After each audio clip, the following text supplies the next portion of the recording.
9 hidden truths that prove feeling. Everything is not the empath's gift. Jung once confessed something to a colleague that nearly destroyed his reputation. It was 1935, late at night in his study at Kusnacht, and he had just finished analyzing a woman who wept through the entire session about feeling everyone's pain. After she left, Jung turned to his visitor and said something shocking. She doesn't feel their pain. She's drowning in her own and calling it empathy. The colleague was stunned. This contradicted everything the spiritual community was celebrating. The idea of the sensitive soul, the empath, the one who absorbs the world's suffering, wasn't that noble? Wasn't that evidence of spiritual advancement? Jung shook his head. It's participation mystique, he said. A primitive psychological state. She has no boundaries because she never developed them. What she calls a gift is actually arrested development. This observation, buried in his lesser-known writings and private correspondence, reveals one of Jung's most controversial discoveries. The empath identity, as millions understand it today, is not a spiritual gift. It's unintegrated psychological wounding, masquerading as enlightenment. Let me be even more direct, because this truth will liberate some of you and enrage others. If you feel everything, if you walk into rooms and get flooded with others' emotions, if you attract broken people who drain you, if you're exhausted by the world's suffering, you are not more evolved. You are wounded. And the wound has a name: dissolved ego boundaries caused by childhood trauma, emotional parentification, or underdeveloped psychological differentiation. This isn't my opinion. This is Jung's actual psychology, stripped of the New Age reinterpretation that's turned pathology into superiority. Here's what really happens in the psyche of someone who feels everything. They experience childhood circumstances where survival required constant monitoring of others' emotional states. An alcoholic parent whose moods determined safety, a depressed mother who needed the child to regulate her, household violence that made emotional hypervigilance necessary. The child's developing ego never gets the chance to form healthy boundaries. Instead of learning, I am separate from you, they learn, I am an extension of your emotional state. This isn't empathy, it's enmeshment.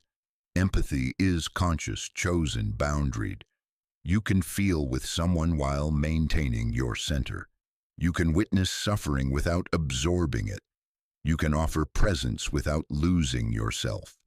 What empaths describe is the opposite: unconscious, compulsive emotional flooding that obliterates the distinction between self and other. Jung observed this repeatedly in his practice. People who wore their sensitivity as a badge of honor, while simultaneously suffering from complete inability to function in the world. They couldn't hold jobs because colleagues' stress affected them too much. They couldn't sustain relationships because they were constantly trying to fix their partner's emotions. They couldn't watch the news, go to crowded places, or tolerate any form of discord without becoming overwhelmed. And rather than recognize this as a therapeutic issue requiring healing, they framed it as evidence of their spiritual superiority. I feel too much because I'm more evolved. I attract narcissists because my light threatens them. I'm exhausted because I'm absorbing the world's darkness. Jung would listen to these explanations and think, this person has no idea who they are. They've constructed an entire identity around avoiding the development of selfhood. Because here's the psychological truth that destroys the empath mythology. A person who truly feels everything has no access to their own authentic emotional life. They're so merged with others' emotional content that they've never developed the capacity to know what they actually feel, separate from everyone else. It's not a gift. It's an absence of the psychological structure necessary for genuine human connection. Think about that. The very thing empaths claim makes them superior at relationships. Their ability to feel others' emotions is actually what prevents them from having authentic relationships, because you cannot have genuine intimacy with someone who has no boundaries. You cannot truly meet another human being if you become them every time you get close.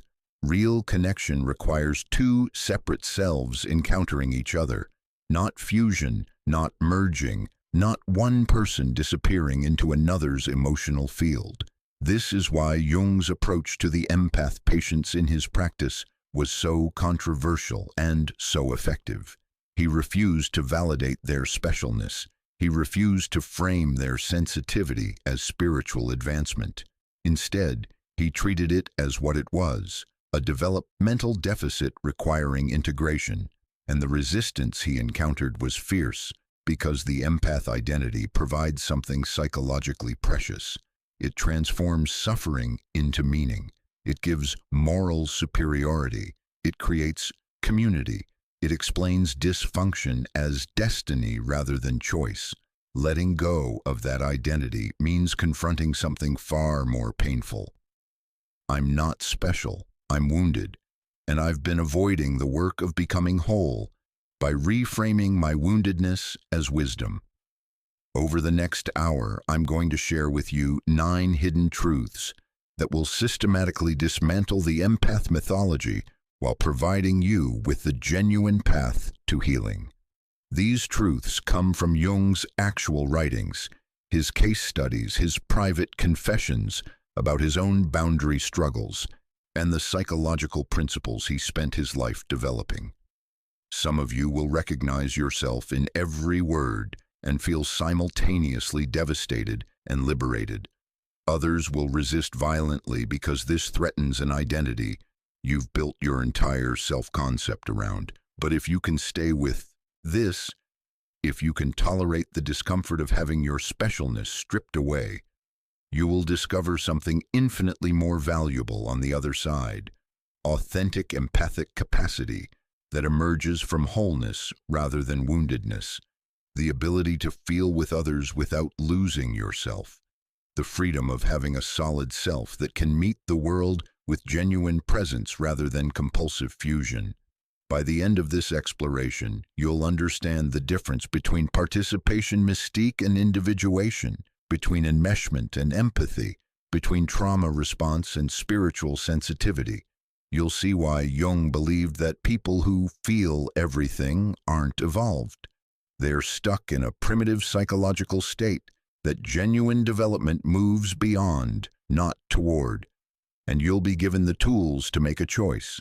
Continue identifying as an empath and remain trapped in unconscious patterns of suffering, martyrdom, and boundary dissolution. Or recognize these hidden truths and begin the brutal, liberating work of individuation, developing the self you've been avoiding by disappearing into everyone else. The choice is yours. But choosing unconsciously by refusing to examine these truths is still a choice. And it's a choice that will cost you everything: your energy, your authenticity, your relationships, your health, and ultimately, your one precious life.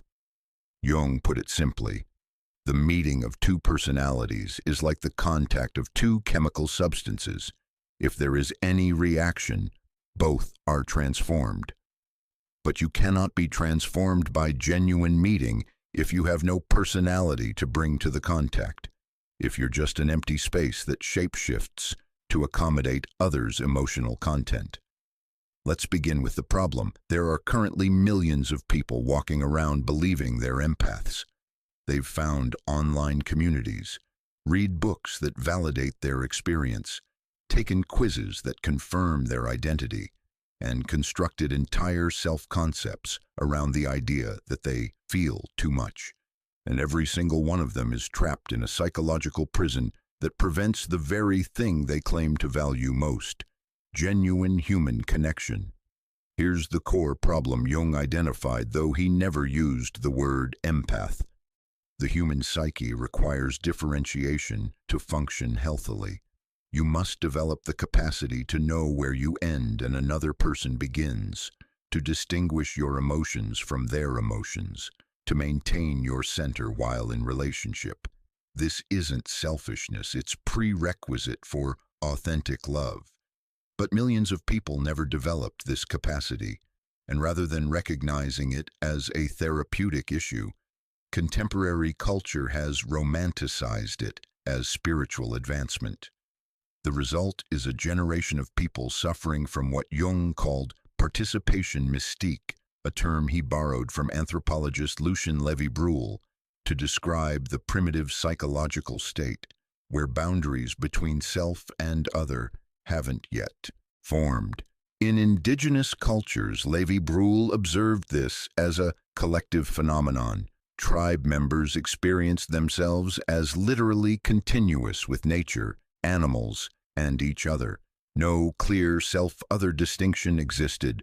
Jung recognized this same psychological state in his European patients, but as a pathological regression rather than cultural norm. Modern empaths are living in participation mystique and calling it enlightenment. Let me show you what this actually looks like in the psyche. A 38-year-old woman comes to therapy exhausted, depleted, unable to hold employment despite being highly intelligent and capable. She describes walking into her office and immediately being hit by everyone's stress. She can feel when her boss is angry before he says anything. She absorbs her coworkers' anxiety until she's physically ill. She leaves work drained, has nothing left for her own life, spends evenings recovering from the emotional assault of simply being around other humans. She believes this makes her special, more sensitive, more spiritually aware than those who can function normally. But here's what's actually happening psychologically. She grew up with a narcissistic mother whose emotional states controlled the household. As a child, she learned that survival required constant monitoring of her mother's mood. Is it safe to ask for something? Is she about to rage? Is she depressed and needing comfort? The child became an emotional radar system. Her developing psyche never got to focus on her own needs, feelings, or desires because all attention had to be directed outward toward managing her mother's emotional instability. Now, 40 years later, that radar is still running constantly. She walks into a room and her nervous system automatically scans for threat. Any sign of tension, anger, or distress triggers her childhood survival mechanism. Danger, must identify the threat, must manage the emotion, must prevent the explosion. What she experiences as feeling others' emotions is actually her own trauma response being triggered by subtle social cues. It's not absorption, it's activation. Her own anxiety gets triggered by others' stress. Then she projects it outward and experiences it as picking up their energy. This is the psychological sleight of hand at the heart of the empath identity. Unprocessed emotions seeking external objects to attach to. Jung saw this pattern repeatedly. Patients who believed they were drowning in others' darkness when they were actually drowning in their own unconscious content and finding it more tolerable to experience it as coming from outside rather than from within. Because if the pain is theirs, they're victims of their gift. If the pain is yours, you have to take responsibility for healing it. The empath identity is, at its core, a defense mechanism against genuine self-knowledge. Consider what it allows. You can feel like a good person, sensitive, caring, empathic, without actually doing the work of developing authentic compassion.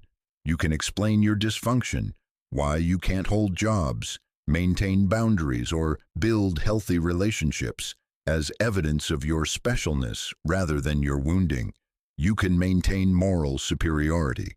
You're the one who cares too much in a world that doesn't care enough. You can avoid confronting your own shadow, the selfishness, rage, indifference, and need for control that remain unconscious because you've identified with being the selfless helper.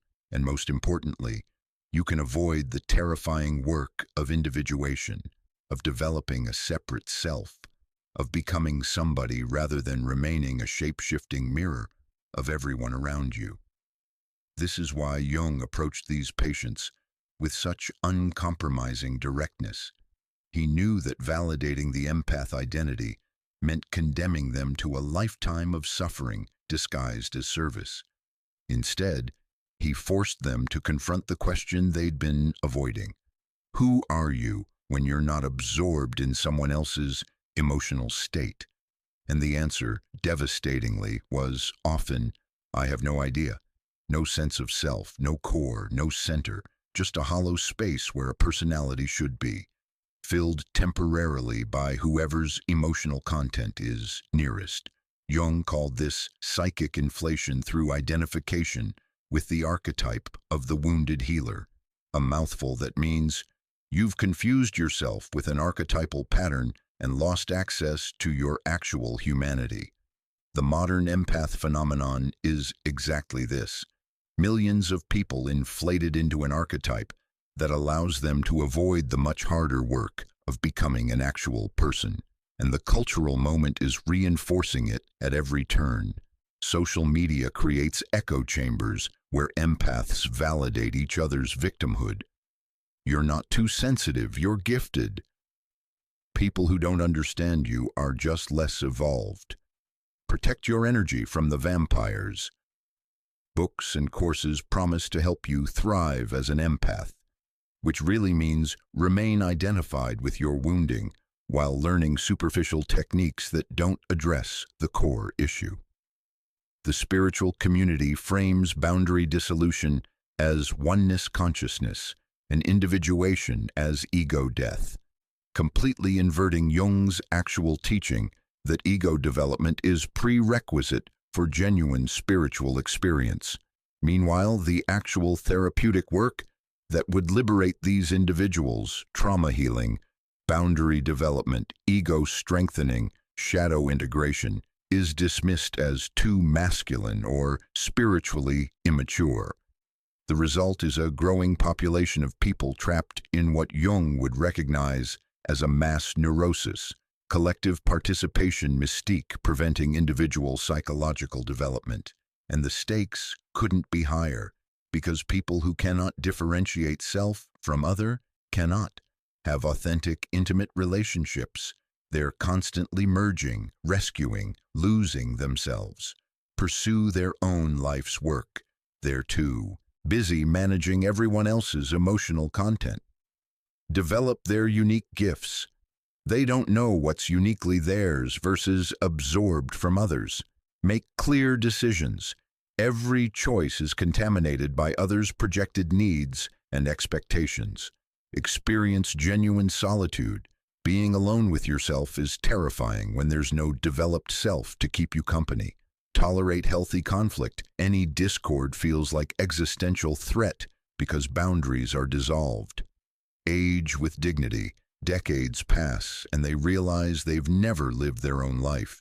These aren't small losses. This is the sacrifice of your entire existence on the altar of an identity that's protecting you from the most important work you could do, becoming who you actually are. Jung was unambiguous about this. Individuation, the process of becoming a separate, integrated self, is not optional. It's the central task of human psychological development, and anything that prevents individuation, no matter how spiritually it's framed, is pathology. The empath identity prevents individuation, therefore it's pathological, not noble, not evolved, not a gift, a wound that's been reframed as wisdom to avoid the pain of healing it. Here's the question that will determine whether you can actually benefit from what comes next. Can you tolerate the possibility that you're not an empath? You're someone whose childhood required you to develop hypervigilance and boundary dissolution as survival mechanisms, and you've never done the work of healing. If you can hold that possibility, even uncomfortably, there's hope for genuine transformation. If you immediately reject it and defend your empath identity, you're demonstrating exactly what Jung warned about. The ego defending against consciousness because the unconscious position is more comfortable. The choice is yours, but the consequences are real. Stay identified as an empath. remain trapped in suffering, exhaustion, dysfunctional relationships, and a life half-lived. Or recognize the truth: you're wounded, not gifted, and wounds can heal if you stop calling them wings. Her name was Maria, though Jung changed it in his notes to protect her identity. She came to his practice in Zurich in 1928, referred by a physician who could find no medical cause for her chronic exhaustion, mysterious pains, and emotional volatility. Jung's first impression, recorded in his case notes: intelligent woman, 32 years of age, well-dressed but visibly depleted, speaks eloquently about her suffering, claims to be cursed with an unbearable gift. Maria's story is the empath archetype in its purest form. She described entering rooms and being immediately overwhelmed by atmospheres. She could walk into a party and know who was secretly angry, who was hiding sadness, who was pretending to be happy but was actually miserable. She couldn't watch theater or read novels because she would become so merged with the characters' emotional experiences that she'd be incapacitated for days. The news was impossible. Any story of suffering, a child in danger, a natural disaster, human cruelty, would send her into such profound grief that her husband had forbidden newspapers in their home. At family gatherings, she spent the entire time managing energy, sitting next to the lonely aunt to absorb her sadness, mediating between her argumentative brothers, soothing her anxious mother, all while her own children competed for attention she couldn't provide. She was exhausted, depleted, unable to experience joy because she was constantly drowning in others' pain, and yet she wore it as proof of her spiritual advancement. "I see what others miss," she told Jung. "I feel what they're too defended to access. It's lonely being this sensitive in such a callous world, but it's also my purpose. I'm here to help people who can't help themselves."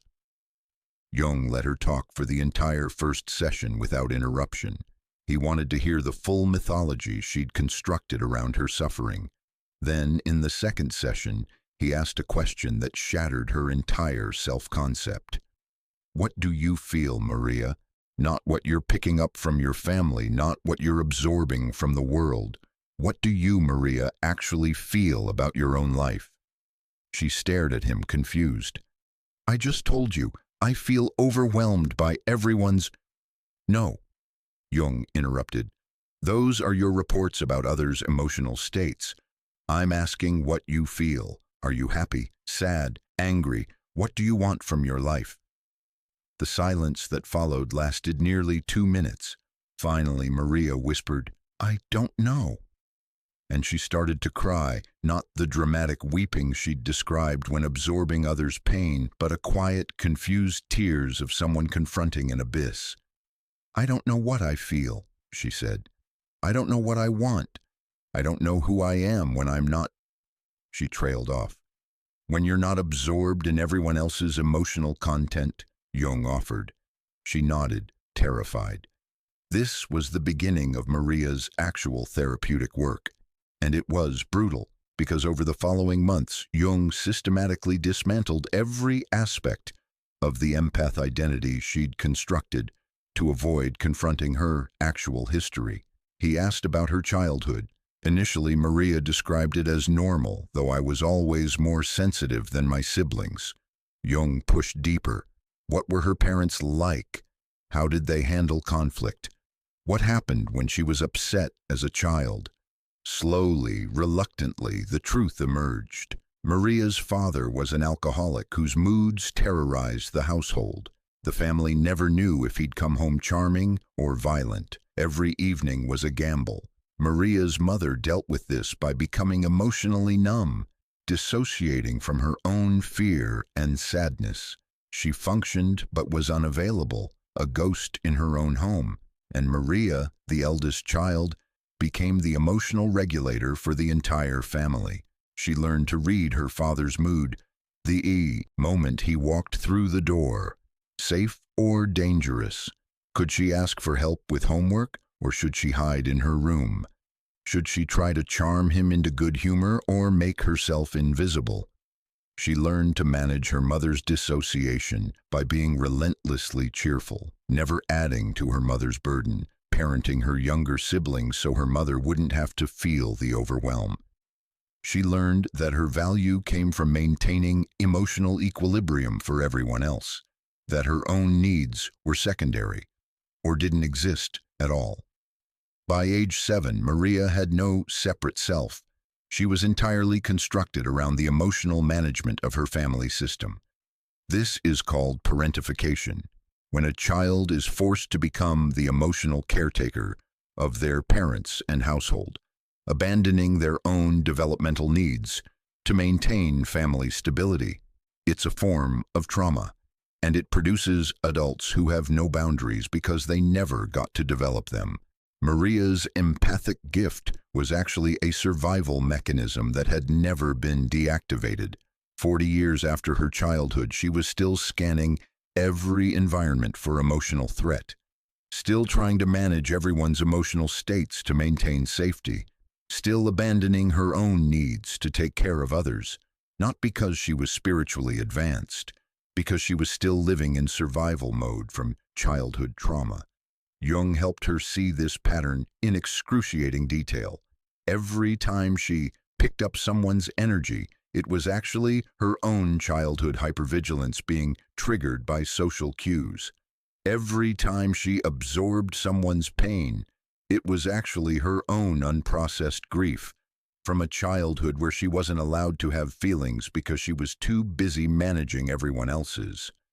Every time she attracted broken people, it was actually her unconsciously recreating the family dynamic where her value came from being needed to fix someone's emotional state. The recognition was devastating, because if Maria wasn't an empath, if she was just a traumatized woman who'd never developed boundaries, then she wasn't special. She was just wounded, and the wounding would require real work to heal, not spiritual affirmations or energy protection rituals, but actual psychological development. Maria resisted violently. She argued with Jung. She missed sessions. She accused him of being too rational and not understanding spiritual sensitivity. She found other practitioners who validated her empath identity and told her what she wanted to hear. You're gifted. Protect your energy. The world is too harsh for souls like yours. But the seed Jung had planted kept growing. Because once Maria had confronted the question, who am I without other people's emotional content, she couldn't unknow it. She'd seen the emptiness at her center, the lack of self, the absence of any authentic emotional life of her own. And slowly, reluctantly, she returned to the work. Jung's approach was methodical. First, help Maria recognize projection. When she felt overwhelmed by someone's energy, Jung taught her to ask, is this theirs, or is this my own anxiety being triggered by them? 90% of the time, it was hers, the office colleague who radiated stress.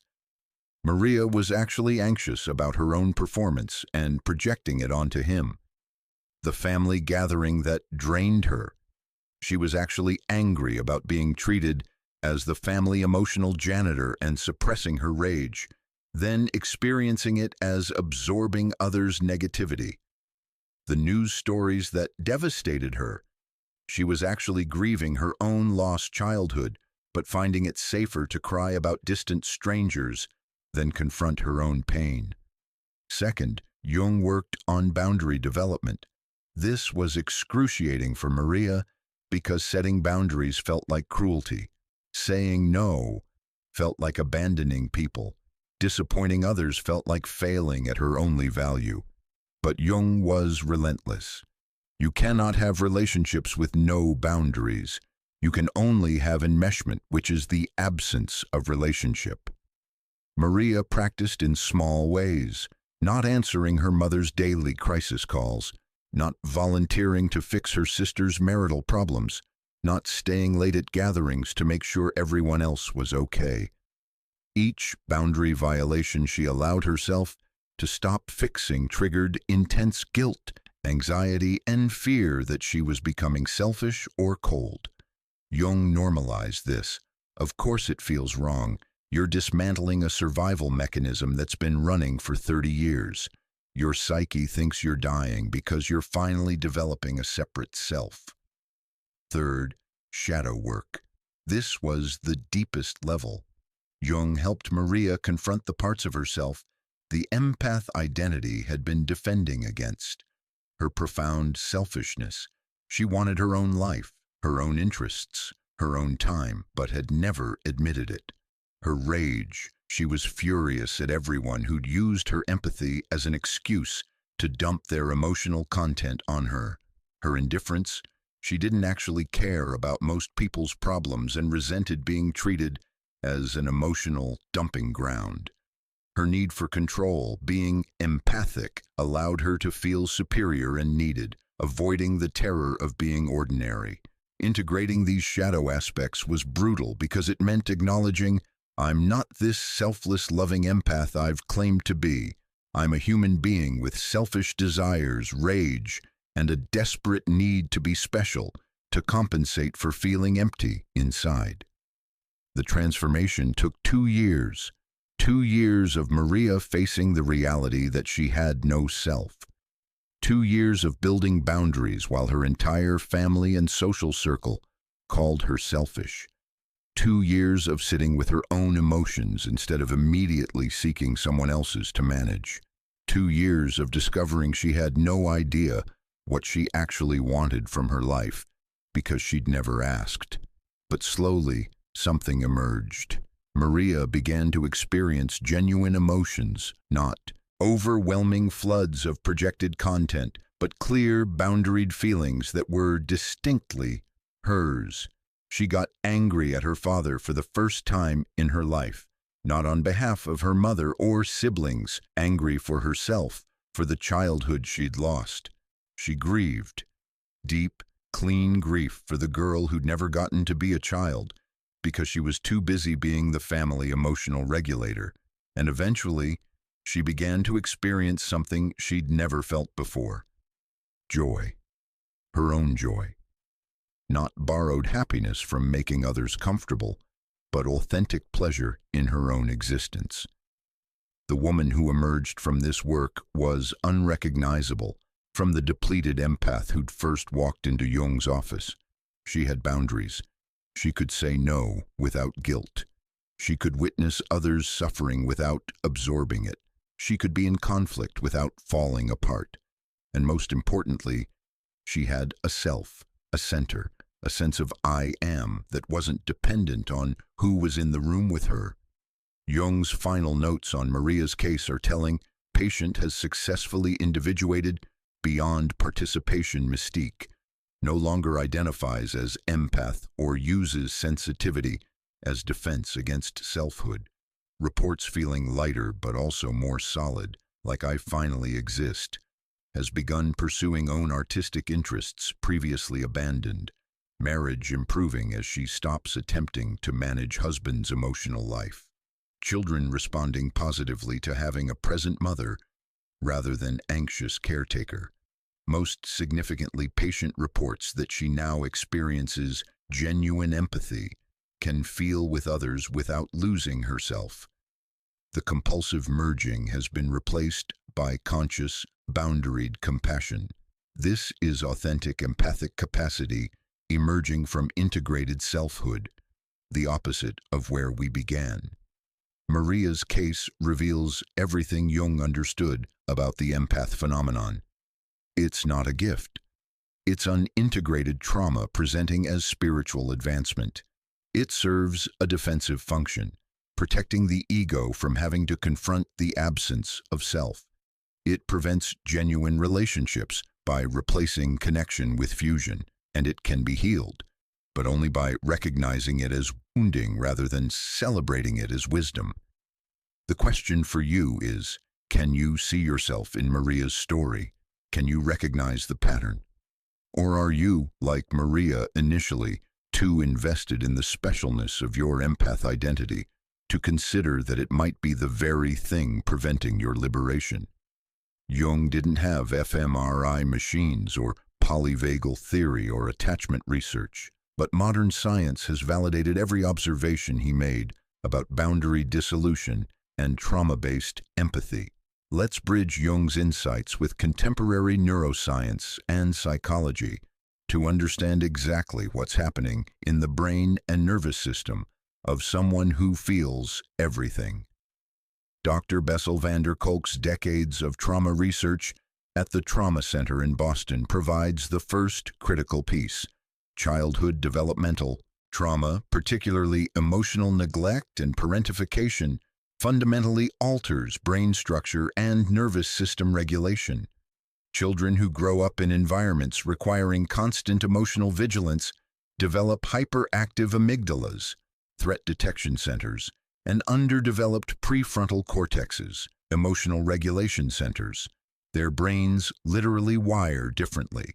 They become prediction machines, optimized for detecting emotional threat in their environment. This isn't metaphorical.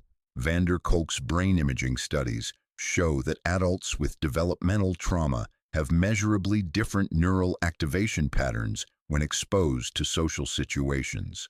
What looks like absorbing others' emotions is actually oversensitive threat detection, activation of your own stress response, projection of that internal activation onto external targets.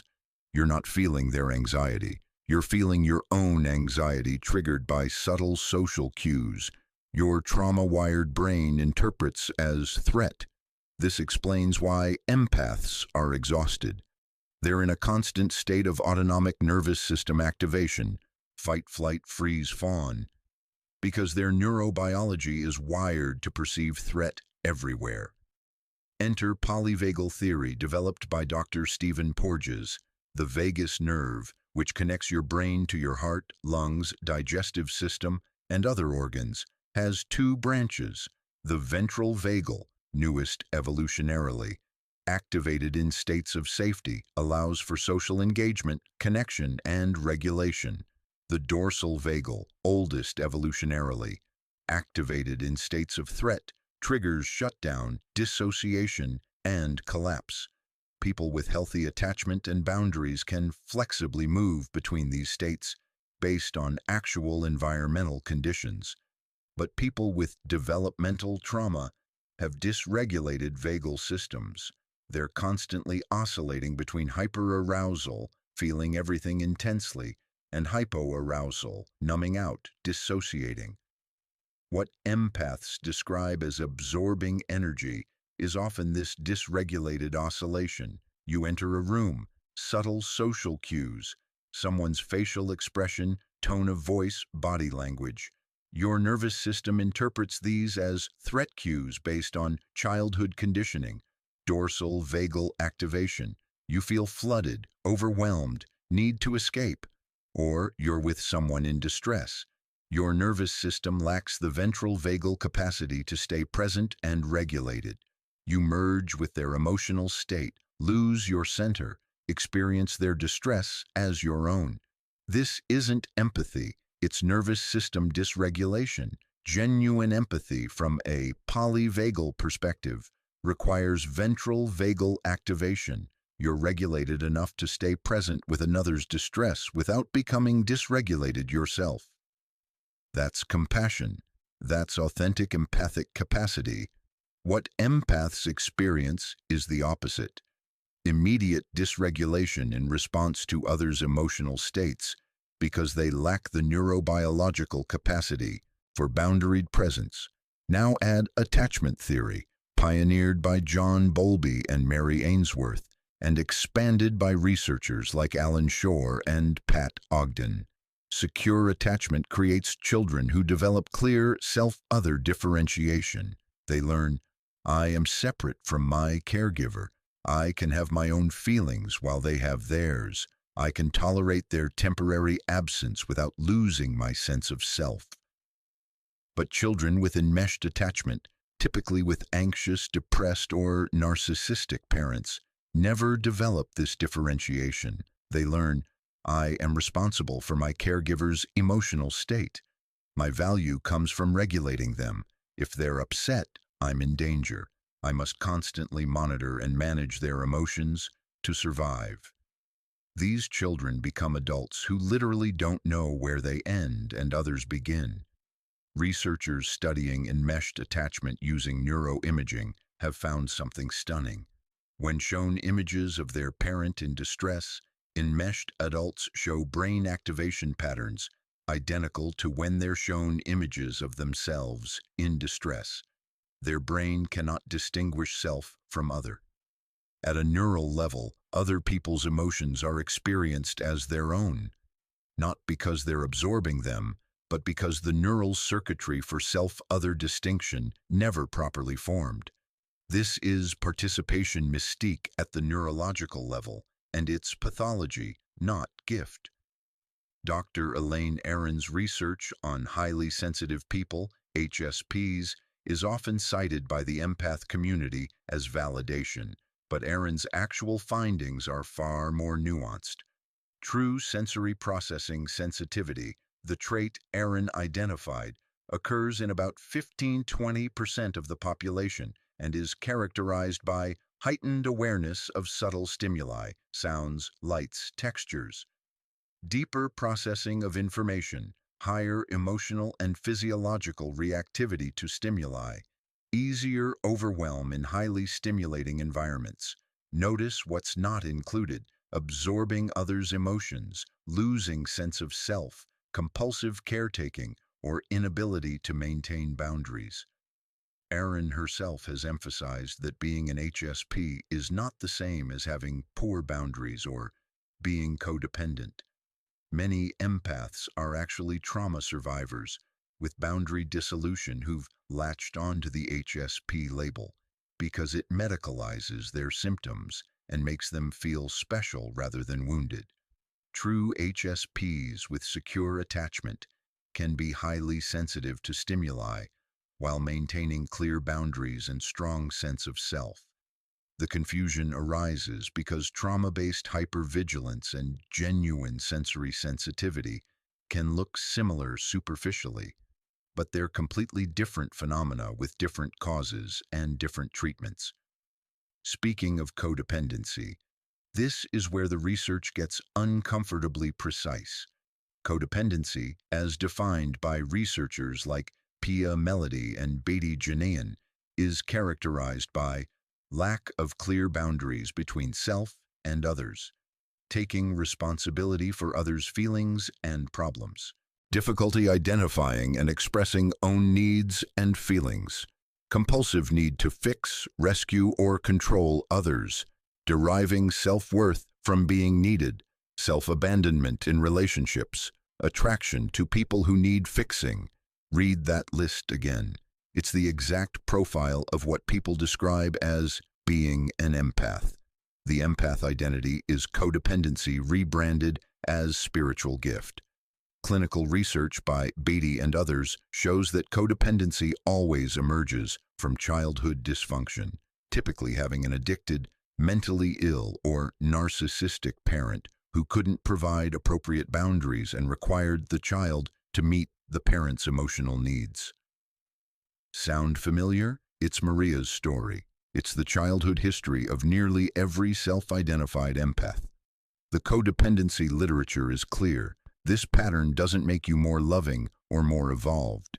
It makes you trapped in compulsive caretaking that prevents authentic intimacy and self-actualization. And it can be healed, but only by recognizing it as wounding rather than celebrating it as virtue. Dr. Murray Bowen's research on differentiation of self provides the final piece of the scientific framework. Bowen, founder of family systems theory, spent decades studying what makes some people psychologically healthy while others remain trapped in dysfunctional relationship patterns. His conclusion: healthy psychological development requires increasing differentiation of self, the ability to maintain your own thoughts, feelings, and values while in emotional proximity to others. Low differentiation looks like can't distinguish your feelings from others. Your mood depends on others' approval or disapproval. You need consensus to feel okay about your choices. Conflict feels existentially threatening. You're constantly reacting to others rather than acting from your own center. High differentiation looks like clear sense of what you think, feel, and value separate from others. Can stay calm and centered even when others are distressed or disapproving. Make decisions based on your own judgment rather than others' expectations. Can be intimate without losing yourself or requiring fusion. Take responsibility for your own emotional life rather than blaming others or circumstances. Bowen's research showed that differentiation exists on a spectrum from 0 to 100, and most people fall somewhere in the middle. But here's the critical finding. People who score very low on differentiation, those who can't separate self from other, have dramatically higher rates of anxiety disorders, depression, chronic health problems, relationship dysfunction, career instability, inability to pursue life goals. The exact outcomes empaths describe experiencing while attributing them to their gift. Bowen emphasized that low differentiation isn't fixed. It can be improved through therapeutic work focused on developing self-awareness, boundary setting, and emotional responsibility. But it requires recognizing it as a developmental deficit rather than romanticizing it as spiritual advancement. Now let's talk about what neuroscience reveals about emotional contagion versus cognitive empathy. Brain imaging studies by researchers like Tanya Singer and Jean Desadie have identified two distinct neural networks involved in responding to others' emotions. Emotional contagion activates the pain matrix. You literally feel the other person's distress in your own body. Your brain mirrors their state. This is automatic, unconscious, and requires no prefrontal cortex involvement. Cognitive empathy activates the mentalizing network. You understand the other person's experience while maintaining awareness that it's their experience, not yours. This requires active prefrontal cortex regulation. Guess which one empaths are experiencing? Emotional contagion, the primitive automatic mirroring response that exists even in infants and many animals. Guess which one indicates higher psychological development and emotional intelligence? Cognitive empathy, the capacity to understand others' experience while maintaining your own centered awareness. Studies show that people with higher emotional intelligence have less emotional contagion and more cognitive empathy. They can understand and respond to others' feelings without becoming emotionally flooded themselves. In other words, genuine empathic capacity is associated with better boundaries and emotional regulation, not worse. Feeling everything indicates less prefrontal cortex control, not more sensitivity. It's primitive emotional reactivity, not advanced spiritual development. Research on mirror neurons, discovered by Giacomo Rizzolatti in the 1990s, has been misused by the empath community to justify their experience. See, we have mirror neurons that absorb others' emotions. Science proves empaths exist. But the actual research shows something very different. Yes, mirror neurons fire when we observe others' actions or emotional expressions.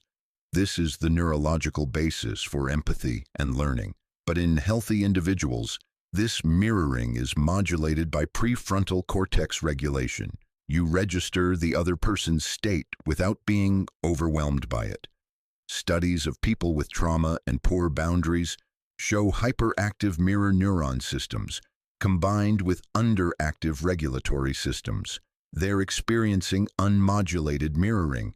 Their brain reflects others' states without the executive function to maintain, "This is their experience, not mine." This explains why empaths feel overwhelmed. They have the observation capacity without the differentiation capacity, and it's treatable. Therapy focused on strengthening prefrontal cortex function through mindfulness, cognitive techniques, and nervous system regulation can restore the healthy balance between mirroring and differentiating. Let's address one more scientific angle: the role of interoception, your ability to sense your own internal bodily states. Research by Sarah Garfinkel and Hugo Critchley shows that people with childhood trauma often have distorted interoception. They're either completely disconnected from their body signals, alexithymia, can't identify their own emotions, or hyper-attuned but unable to interpret the signals accurately. Many empaths fall into the second category. They feel intense bodily sensations but misattribute them. You walk into a room and feel chest tightness, rapid heartbeat, and stomach churning. Your interpretation: I'm picking up the anxiety in this room. The reality: your own nervous system is responding to subtle environmental cues based on childhood conditioning, but you lack the interoceptive accuracy to recognize these as your bodily states. Studies using heartbeat tracking tasks show that people who are confident they're very interoceptively aware are often the least accurate. They think they're reading their body, but they're actually generating interpretations based on expectations and projections. This is exactly what happens with emotional absorption. You feel strong bodily sensations, assume they're coming from outside yourself, and construct a narrative about whose energy you're picking up. But interoception research is clear: these are your own autonomic responses being triggered. You're feeling yourself, not others. Training in accurate interoception, learning to correctly identify your own internal states, is a core component of trauma treatment and improves emotional regulation dramatically. It also shatters the empath identity, because once you can accurately track your own nervous system, you realize you were never absorbing anything. You were experiencing your own trauma responses and projecting them outward. The research from autoimmune specialists and psychoneuroimmunology adds another layer. Dr. Gabor Mate's work on childhood trauma and chronic illness shows that people with boundary dissolution and compulsive caretaking patterns have dramatically higher rates of autoimmune disorders: lupus, rheumatoid arthritis, MS, chronic fatigue syndrome, fibromyalgia, irritable bowel syndrome, chronic pain syndromes. The empaths, who describe being physically depleted by absorbing others' energy, they're experiencing the physiological consequences of decades of self-abandonment, chronic stress, and nervous system dysregulation. Their bodies are breaking down, not because they're absorbing others' darkness, but because they've never developed the boundaries necessary to protect their own system. Mate emphasizes that these conditions improve dramatically when people learn to say no, set boundaries, and prioritize their own needs, exactly what the empath identity prevents. One final research area: longitudinal studies on identity development and well-being. Developmental psychologists tracking people across decades have found that strong identity formation, knowing who you are, what you value, what you want, is one of the strongest predictors of life satisfaction, mental health, and relationship quality. People with weak or diffuse identity, who define themselves primarily in relation to others, show consistently worse outcomes across every measured domain. The empath identity is the epitome of diffuse identity. I am what I feel from others. My purpose is managing others' emotions. My value comes from being sensitive to everyone except myself. Research predicts exactly what we see. Empaths are unhappy, unhealthy, and trapped in dysfunctional patterns despite their claims of spiritual superiority. Here's what all this research reveals when synthesized. The empath experience is real, but it's not what empaths think it is. It's the subjective experience of developmental trauma, nervous system dysregulation, enmeshed attachment, low differentiation, hyperactive mirror neurons without regulatory control, distorted interoception, emotional contagion without cognitive empathy, projection of internal states onto external objects. Every aspect of feeling everything can be explained by well-established psychological and neurobiological mechanisms related to childhood wounding and absent boundaries. None of it requires the explanation, "I'm absorbing others' energy," and all of it can be healed through trauma-informed therapy, boundary development, nervous system regulation, and differentiation work. But healing requires recognizing it as pathology, not celebrating it as gift. Science has given us the roadmap. The question is whether people identifying as empaths have the courage to follow it, or whether they'll continue cherry-picking research to validate their identity while ignoring the overwhelming evidence that they're suffering from treatable conditions rather than blessed with spiritual advancement. Jung would look at all this modern research and smile, because it confirms exactly what he observed a century ago. Participation mystique isn't enlightenment, it's developmental arrest. Feeling everything isn't sensitivity, it's boundary dissolution, and calling it a gift doesn't make it one. It just prevents you from healing the wound. Which brings us to the 9 hidden truths that will systematically dismantle this mythology and offer you something far more valuable: the path to genuine empathic capacity through integrated wholeness. Here's where we stop being gentle. These 9 truths are going to feel like attacks if you're still identified as an empath. They're going to trigger defensiveness, rage, maybe even the impulse to stop watching.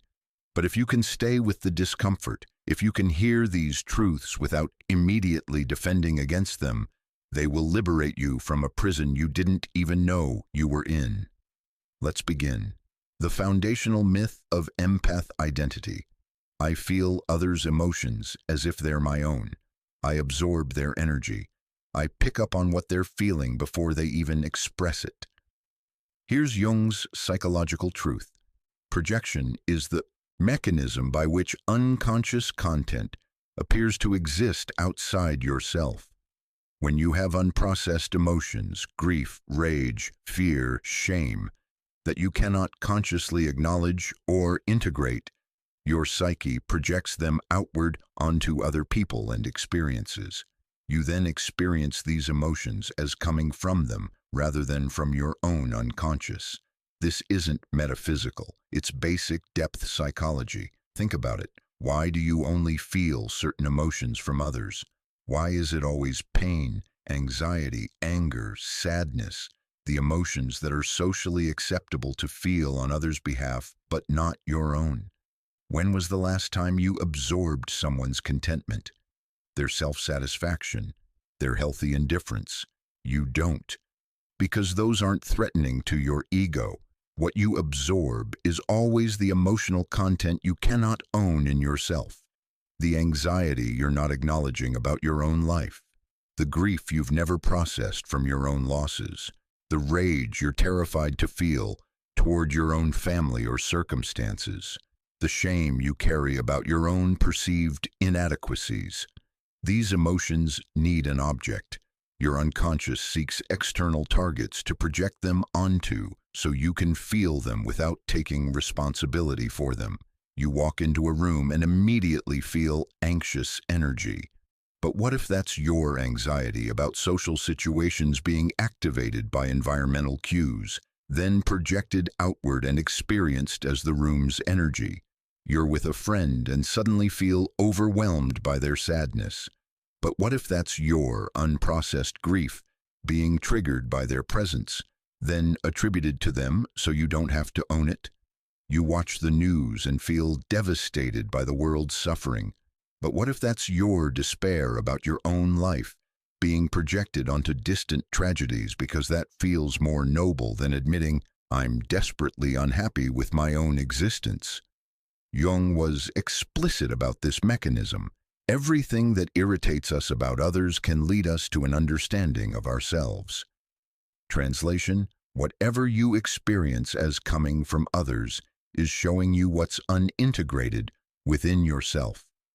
The psychological work is to retrieve these projections, to recognize this feeling that seems to be theirs is actually mine. What in my history is being activated right now? A woman who constantly absorbs others' anger finally did this work in therapy. She discovered that she was carrying decades of rage at her father that she'd never allowed herself to feel directly. Every time she was around anyone with even slight irritation, her own suppressed rage got triggered, and she experienced it as picking up their anger because that was more tolerable than admitting, "I'm furiously angry and have been for 30 years. Once she owned and processed her rage, something miraculous happened. She stopped absorbing others' anger. She could be around irritated people without feeling flooded because it was no longer activating her unintegrated content. The same pattern shows up across every emotion empaths claim to absorb. I feel everyone's anxiety. You're projecting your own unacknowledged anxiety. I absorb others' depression. You're carrying your own unprocessed despair. I pick up on their fear. You're terrified about your own life and projecting it outward. This truth is devastating because it means you're not special. You're not absorbing anything. You're drowning in your own unconscious content and blaming it on everyone else. But it's also liberating because your own emotions can be processed, integrated, and healed. Other people's emotions, if you were actually absorbing them, would be endless and uncontrollable. The path forward, daily projection retrieval practice. Every time you feel overwhelmed by someone's energy, pause and ask, what am I actually feeling in my body right now? Does this feeling remind me of anything from my own past?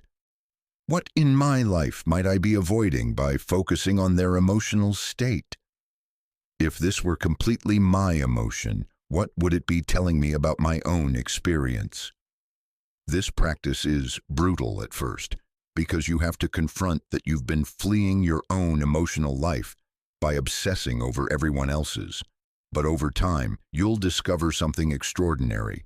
As you integrate your own unconscious content, you stop absorbing others' emotions, not because you've learned to shield yourself, because there's nothing left to project. Let's define terms, because language matters. Empathy, the conscious capacity to understand and share another person's emotional experience while maintaining clear awareness that it's their experience, not yours. You feel with them, not as them. Enmeshment, a psychological state where boundaries between self and other have dissolved. You cannot distinguish your emotions from theirs. Their emotional state literally becomes your emotional state. You merge rather than meet. The empath community has rebranded enmeshment as empathy. This isn't semantic quibbling. It's the confusion between pathology and capacity that keeps people trapped. True empathy requires a solid sense of self that remains stable regardless of who you're with. The ability to feel another's pain without taking it on as your own. Boundaries that allow you to be present without rescuing. The capacity to let others have their own emotional experience without needing to fix it. Enmeshment involves no stable sense of self. You become whoever you're with. Inability to distinguish their feelings from yours. Compulsive need to fix, rescue, or take responsibility for their emotional state. Your well-being completely dependent on their well-being. Notice the difference? Empathy is conscious, chosen, boundaried. Enmeshment is unconscious, compulsive, boundary-less. Empaths describe enmeshment and call it empathy. Jung called this participation mystique, the primitive psychological state seen in early childhood and pre-modern cultures where self-other distinction hasn't developed. In a 3-year-old, it's developmentally appropriate. The child hasn't yet formed firm boundaries between self and mother. What mother feels, child feels. In a 33-year-old, it's arrested development. The adult never progressed beyond this fused state. The therapeutic goal isn't to maintain participation mystique, what empaths celebrate. It's to develop beyond it into genuine individuation, where you have a solid self that can consciously choose connection without fusion. Here's how you know if you're enmeshed rather than empathic. You walk into a room and your mood shifts based on others' emotional states. Enmeshment, no stable center. You're with someone in pain and you cannot function until you've fixed their pain. Enmeshment, compulsive rescue. Someone is angry near you and you feel terrified rather than just aware. Enmeshment, their emotion threatens your stability. You spend days after an interaction replaying it and trying to manage their emotional experience of you. Enmeshment, no separation. You cannot tolerate being with someone who's upset without immediately trying to make them feel better. Enmeshment can't hold space for their process. You feel responsible for others' emotional states, as if their feelings are your fault or your job to fix. Enmeshment, no boundaries. Contrast with actual empathy. Someone is in pain, you feel compassionate, but you remain centered and stable. Empathy, boundaried presence. You understand what they're feeling, but you don't take it on as yours. Empathy, clear differentiation. You can sit with their discomfort without needing to fix it. Empathy, trust in their process. Their emotional state doesn't determine yours. Empathy, separate self. You offer presence and support without losing yourself. Empathy, conscious choice. The enmeshment patterns always trace back to childhood attachment wounding. Jung observed this repeatedly. Patients who couldn't distinguish self from other invariably had parents who used them as emotional extensions rather than relating to them as separate beings. Narcissistic parents who need their children to regulate their emotions. Child learns their value comes from managing parents' state. Depressed parents who emotionally lean on their children. Child learns they're responsible for parents' well-being. Anxious parents who project their fears onto children. Child learns their job is to absorb parents' anxiety. Enmeshed parents who have no boundaries. Child never learns where they end and others begin. These children become adults who confuse fusion with love, enmeshment with intimacy, loss of self with deep connection. And calling it empathy doesn't change what it is, a wound that prevents genuine relationship. Real intimacy requires two separate selves coming together and choosing connection while maintaining individuality. Enmeshment is one self disappearing into another. That's not intimacy. That's psychological annihilation. The path forward requires recognizing every time you think you're being empathic, check whether you're actually enmeshed. Ask yourself, am I maintaining my center right now or am I losing myself? Can I be present with their emotion without taking it on? Am I choosing this response or is it compulsive? Do I have a stable sense of myself regardless of their emotional state? If the answer is no, you're enmeshed, not empathic. And enmeshment can be healed by doing the differentiation work. Building a solid self, developing boundaries, learning to stay present without merging. When you emerge on the other side, you'll discover what true empathy actually feels like.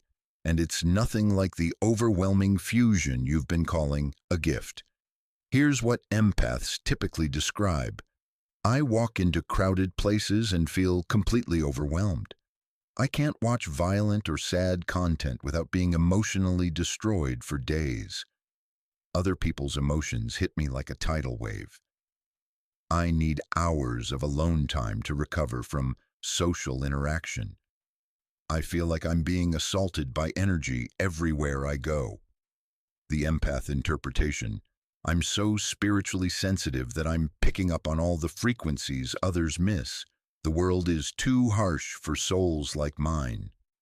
Jung's interpretation. You're in a chronic state of hyperarousal. Your nervous system is stuck in threat detection mode. This is trauma response, not spiritual advancement. Let's be specific about what's actually happening neurologically.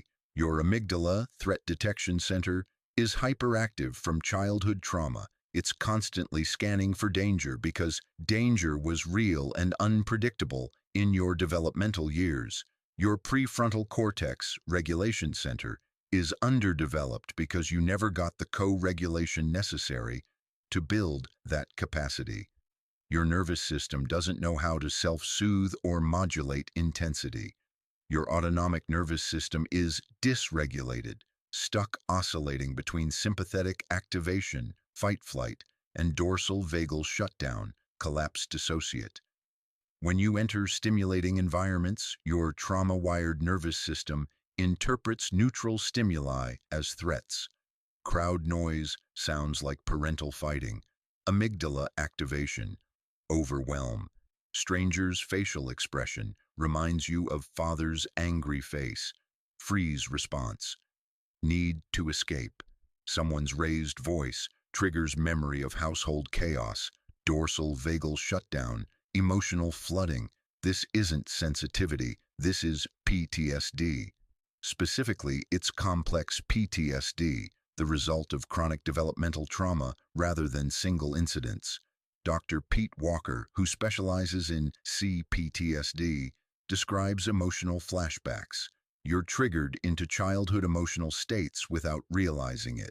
You think you're responding to the present moment, but you're actually re-experiencing your trauma activation. That tidal wave of emotion hitting you, it's your own trauma response being triggered by environmental cues that remind your nervous system of childhood danger. The exhaustion after social interaction. That's your nervous system crashing after extended hyperarousal. Not because you absorbed anyone's energy, but because your system was on high alert the entire time. The need for extensive alone time. That's dorsal vagal shutdown. Your system protecting you from continued activation by forcing you into withdrawal. None of this is evidence of spiritual gifts. It's all textbook trauma symptomology. And here's the key.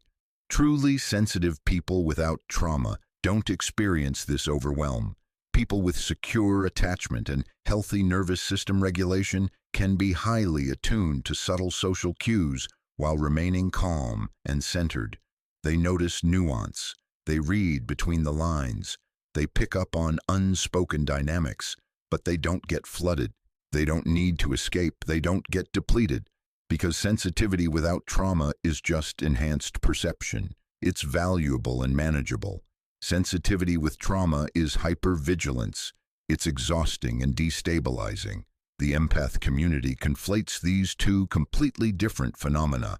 I notice subtle social dynamics, enhanced perception, neutral or positive. I'm overwhelmed by subtle social dynamics. Trauma response requires healing. You can develop the first without experiencing the second, if you heal the trauma that's causing the overwhelm. Jung was clear about this with his patients. Your sensitivity is fine. Your lack of containing function is the problem. Translation: your ability to perceive is valuable. Your inability to metabolize what you perceive without being overwhelmed is the wound. The containing function, your capacity to hold intense emotions without being destroyed by them, develops through secure attachment and healthy mirroring in childhood. When you don't get that, you develop what Jung called a weak ego structure. You have no psychological container for emotional intensity. So emotions overwhelm you, not because you're feeling more than others, but because you have less capacity to hold what you feel. It's like having a teacup trying to hold an ocean.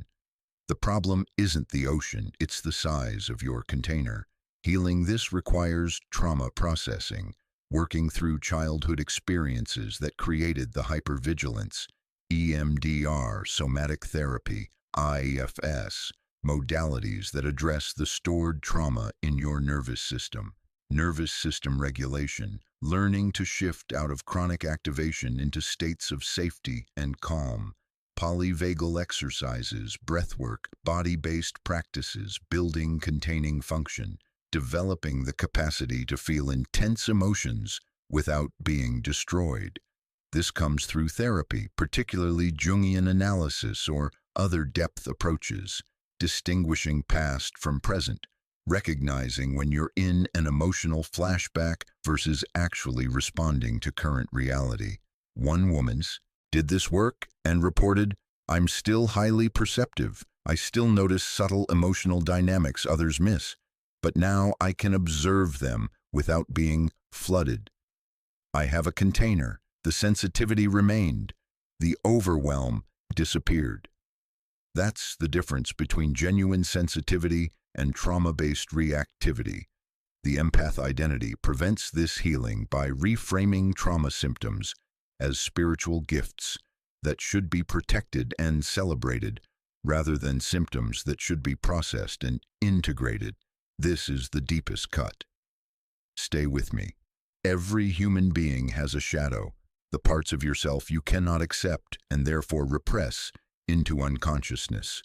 Jung taught that the shadow always contains the qualities you were punished for expressing in childhood, the aspects of yourself that conflict with your ego identity, the parts of your humanity you judge as unacceptable. For people identifying as empaths, the shadow typically contains profound selfishness and indifference, rage and cruelty, the desire for power and control, judgment and contempt for others, the need to be special and superior. Here's the psychological sleight of hand the empath identity performs.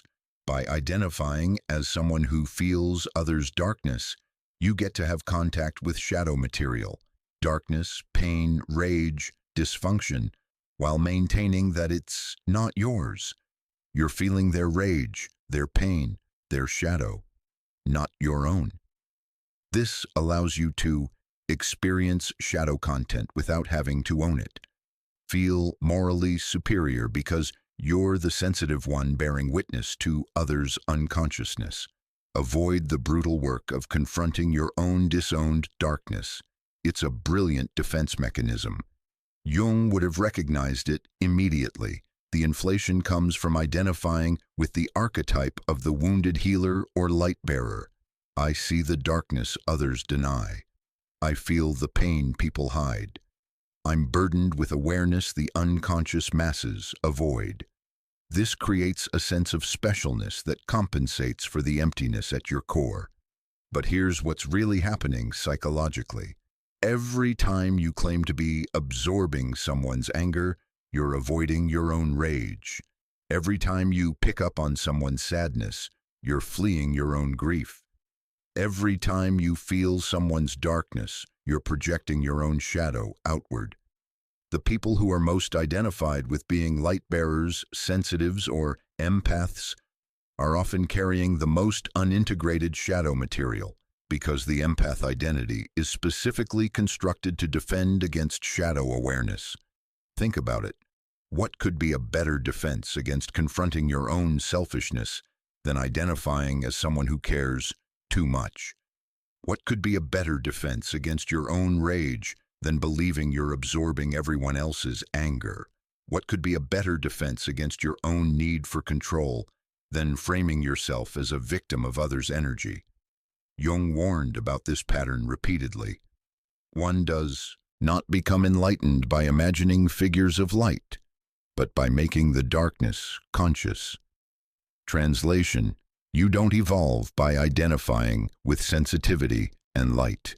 You evolve by confronting the darkness within yourself that you're desperately trying to attribute to everyone else. The shadow work required here is brutal. You must confront that beneath your caring too much is profound selfishness. You want your own life, your own time, your own interests, and you resent every moment spent managing others' emotions. You must acknowledge that beneath your sensitivity is judgment and contempt. You secretly feel superior to less evolved people who aren't as aware as you. You must own that your empathy is often manipulation. You manage others' emotions to control outcomes, to be needed, to maintain your specialness. You must admit that you're not a victim of narcissists or energy vampires. You're unconsciously attracted to them because they allow you to play savior, which feeds your need for superiority. You must recognize that your exhaustion isn't from absorbing darkness. It's from avoiding your own darkness while maintaining the inflated identity of light-bearer. This is why Jung insisted that shadow integration is non-negotiable for genuine individuation. You cannot become whole by identifying with only the good parts of yourself, caring, sensitive, empathic, and projecting the bad parts onto others, selfish, cruel, indifferent. Wholeness requires owning all of it, the light and the dark, the caring and the indifference, the empathy and the selfishness.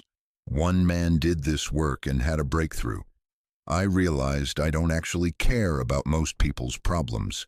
I've been faking it my whole life to maintain this image of being a sensitive, caring person.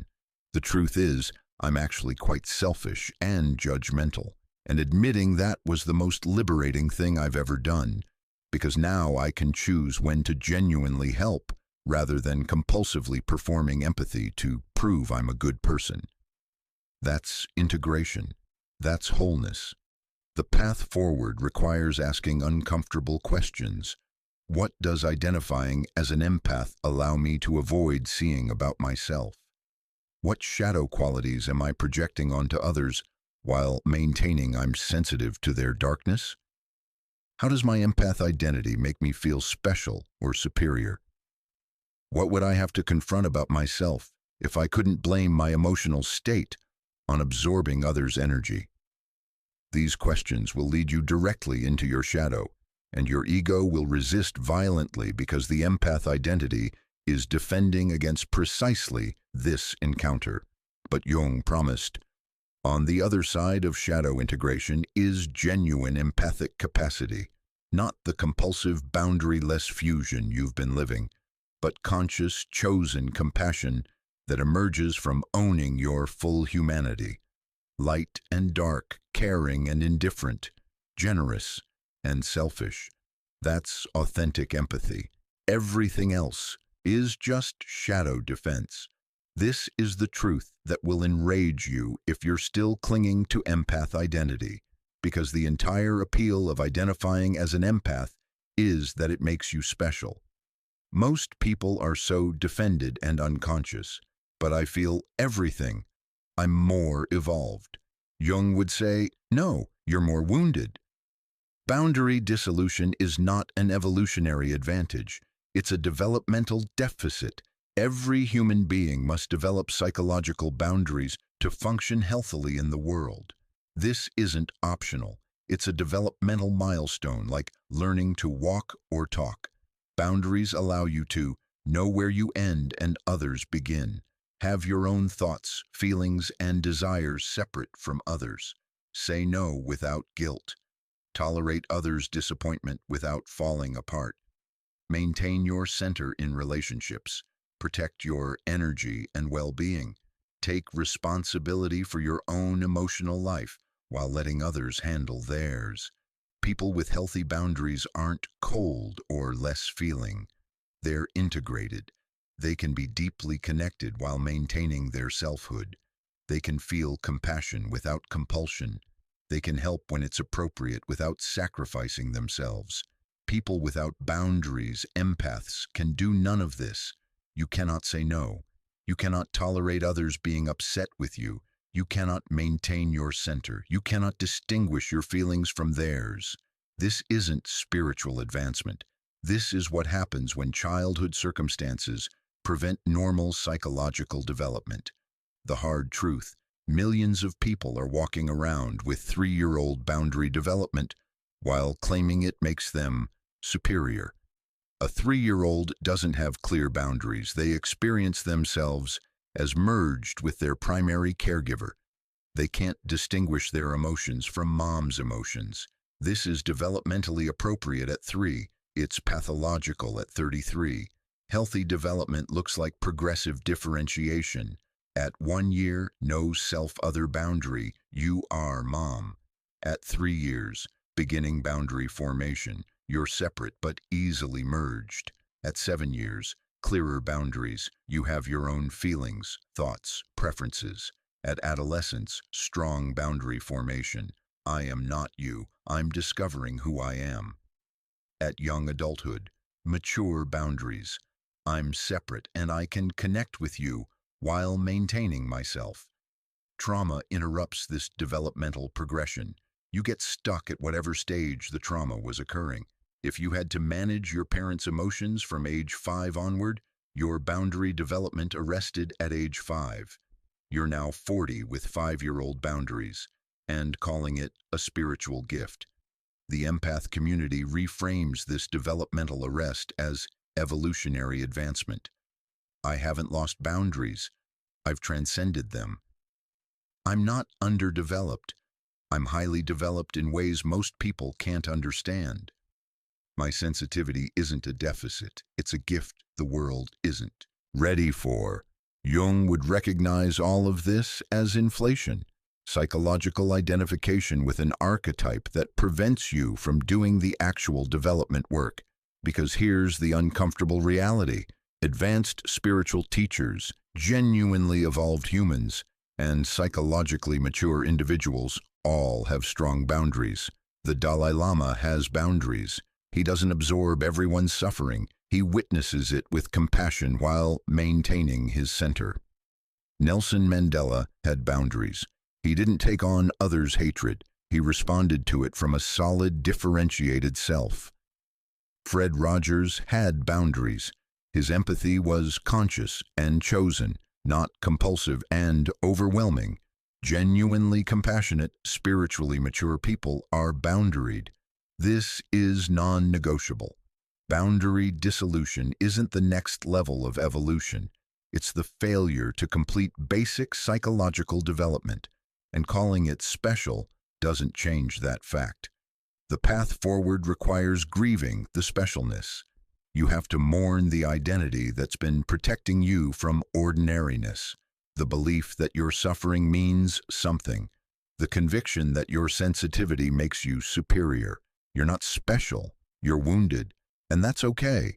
Healing the wound will give you something infinitely more valuable than specialness, functionality, freedom, genuine connection, and the capacity to actually live your life, rather than spending it managing everyone else's emotional states. But first you have to admit, I don't have transcendent boundaries. I have no boundaries, and I need to develop them. That admission, that ego death, is where real transformation begins. The empath community has a foundational narrative. Empaths attract narcissists like magnets. The implication, you're an innocent victim. Your light draws dark people who want to feed off your energy. Jung would say, no, you're repeating your childhood attachment pattern and taking no responsibility for it. This is called repetition compulsion, the unconscious tendency to recreate the circumstances of your original wounding in attempt to master them. Here's what's actually happening. You grew up with a narcissistic, emotionally unavailable, or abusive parent. As a child, you learned, love means sacrificing myself to meet someone else's needs. Connection requires me to disappear. My value comes from fixing, managing, soothing someone who can't regulate themselves. This imprinted in your psyche as your blueprint for relationship. Now, as an adult, you unconsciously seek partners who match this blueprint. Not because you're a victim attracting predators, because you're following the only map of love you've ever known. Emotionally available partners feel wrong to you. There's no chemistry. You're bored. Something's missing. What's missing is the familiar anxiety, the need to fix them, the challenge of earning love from someone who can't really give it. Narcissistic partners feel right. There's intense chemistry. You feel alive. You're finally in familiar territory. What feels right is the recreation of your childhood dynamic, where you had to work desperately hard for crumbs of attention from an unavailable parent. Jung observed this pattern repeatedly. Patients who complained about being victimized by narcissists were actually unconsciously selecting them. Every red flag they ignored, every boundary violation they tolerated, every warning from friends they dismissed. These weren't accidents. They were unconscious choices driven by your childhood complex.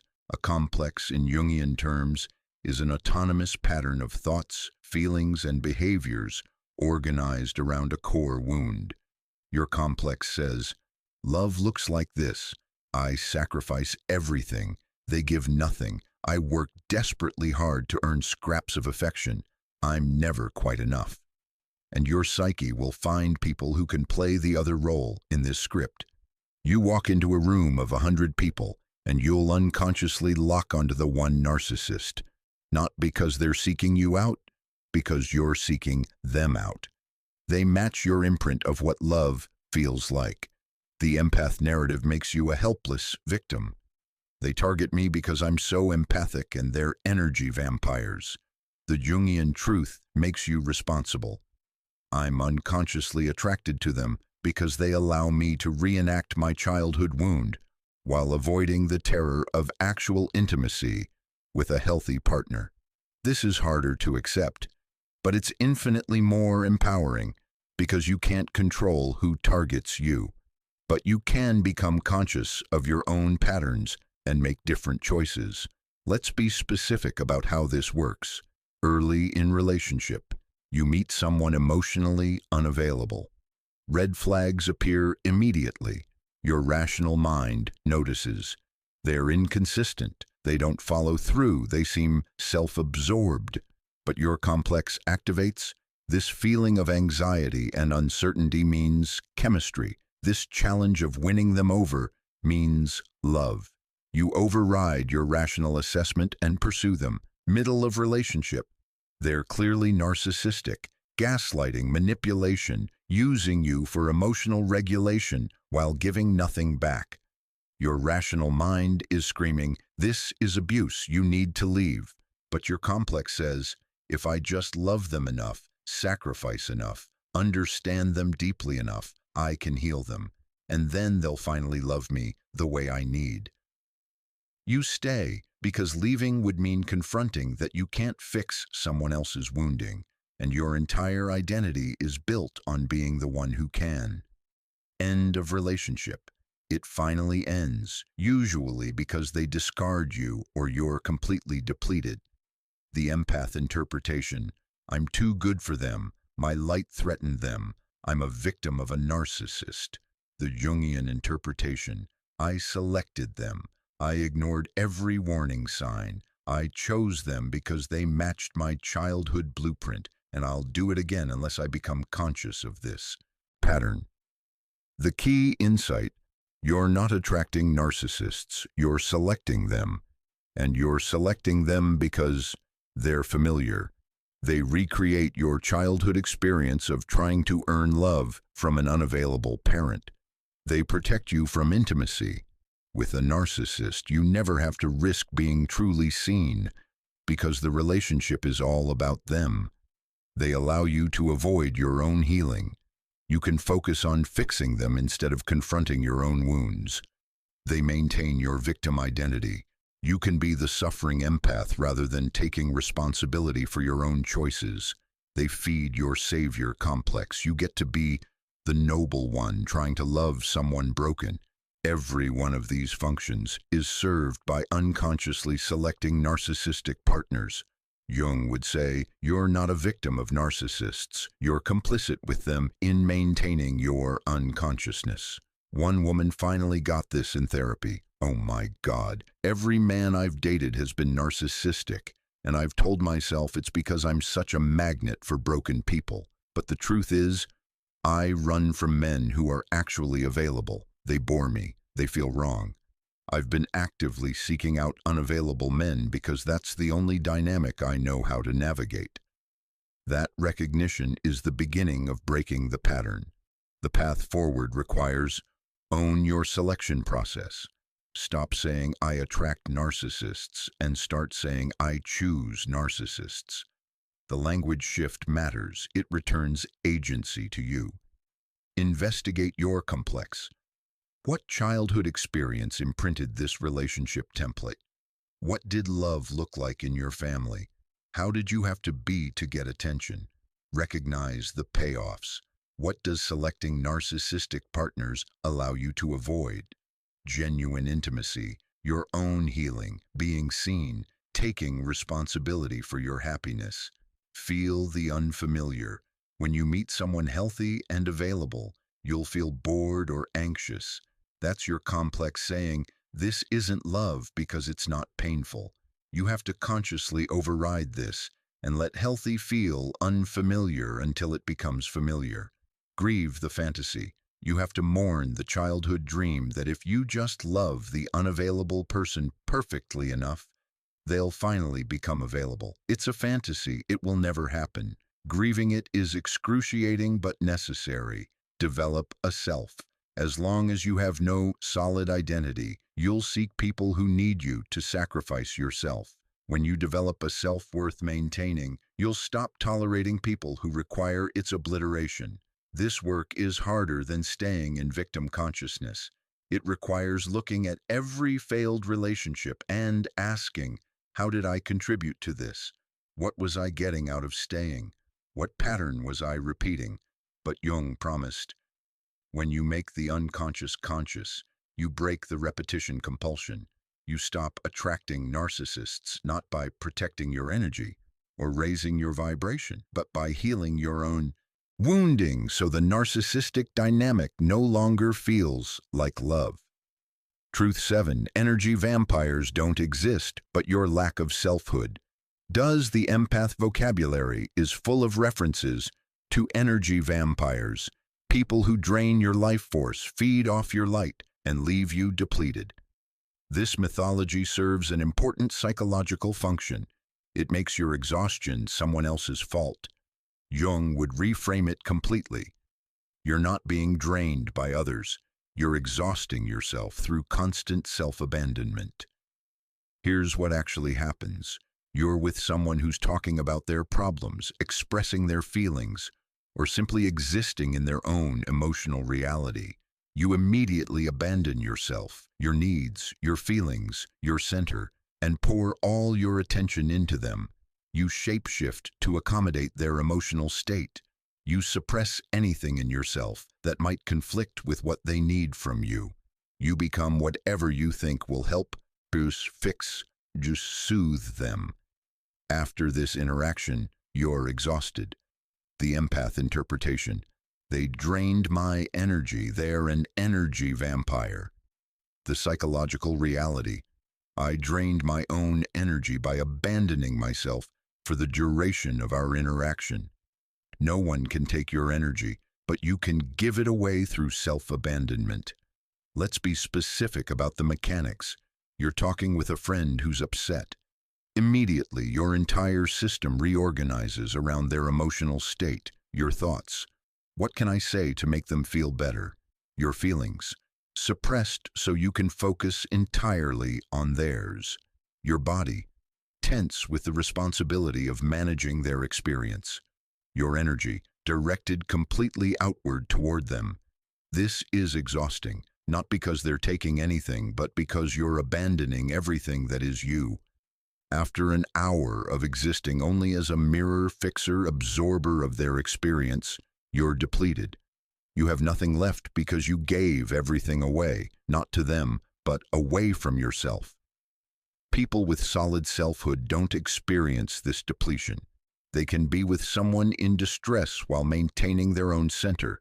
Their thoughts, mixture of compassion for the person and awareness of their own experience. Their feelings, both empathy for the other and their own emotional reality. Their body, relatively relaxed because they're not carrying responsibility for the other's state. Their energy, shared between presence for the other and maintenance of self. After an hour, they're fine. Maybe slightly tired if it was intense, but not depleted, because they never abandoned themselves. This is the crucial difference. Presence without self-abandonment. Tiring but manageable. Presence with complete self-abandonment as absolutely depleting. The depletion doesn't come from them. It comes from your lack of selfhood. When you have no solid sense of who you are, every interaction requires you to construct a self in response to the other person. With anxious people, you become calm and reassuring. With angry people, you become soothing and accommodating. With sad people, you become comforting and optimistic. With narcissistic people, you become their perfect mirror. This constant shapeshifting is exhausting, not because they're draining you, but because you're spending enormous energy creating and maintaining these temporary selves. And when the interaction ends, you collapse, not from their vampirism, but from the unsustainability of having no authentic self to return to. Jung saw this pattern constantly. Patients who complained about being drained by others but had no solid identity to maintain in relationship. They were psychological chameleons, changing colors to match every environment, then wondering why they were exhausted. The solution isn't protecting yourself from energy vampires. It's developing a self substantial enough to maintain in relationship. When you have a solid core, clear sense of who you are, what you feel, what you value, you can be with people without becoming them or existing solely in reaction to them. Your presence becomes, here's me, here's you, we're both here together, each maintaining our own reality while connecting, instead of, I'll disappear so I can become whatever you need me to be. One woman described her breakthrough. I realized I blamed everyone for draining me, my mother, my friends, my co-workers. But the truth was, I was draining myself. I had no me to maintain. I was just a collection of responses to everyone else. Once I started developing a self, knowing what I actually think, feel, want, the exhaustion disappeared. I could be around the same people without getting depleted, because I wasn't abandoning myself anymore. That's the shift. The path forward requires develop a self. Do the daily work of asking, what do I actually think about this? What do I actually feel right now? What do I actually want? Build the habit of having a self separate from others' needs. Practice maintaining your center. In interactions, notice when you abandon yourself. Pause. Return to your own experience while remaining present with them. Stop shape-shifting. Let your authentic self show up, even if it disappoints, conflicts, or doesn't fix them. Watch what happens when you stop being a chameleon. Notice the energy audit. Track when you're actually depleted versus when you think you should be depleted based on empath mythology. You'll discover that maintaining yourself is less exhausting than abandoning yourself. Take responsibility. Every time you think they drained me, rephrase, I drained myself by self-abandoning. What was I avoiding by disappearing into their needs? The mythology of energy vampires keeps you trapped in victimhood and prevents you from developing the very thing that would liberate you, a solid self that can maintain its reality in relationship with others. The empath community has a term, compassion fatigue, the exhaustion that comes from caring too much about too many people. Jung would call it something else. The inevitable consequence of having no relationship with your own needs, desires, or authentic self. You're not burning out from too much compassion. You're burning out from chronic self-neglect disguised as virtue. Here's the pattern. You spend your days managing others' emotional states, at work, in your family, with friends, even with strangers. You give advice, absorb feelings, mediate conflicts, provide comfort, fix problems, and generally exist as the emotional infrastructure for everyone around you. Meanwhile, your own needs go unmet. Your own desires go unexplored. Your own feelings go unprocessed. Your own dreams get abandoned. You tell yourself, this is noble. I'm here to help. I'm meant to serve. My sensitivity is my purpose. But your body is rebelling. Chronic fatigue, autoimmune disorders, depression, anxiety, physical pain with no medical cause. The empath interpretation, I'm burned out from absorbing too much darkness. I need to protect my energy better. The psychological truth, My body is screaming at me to stop abandoning myself.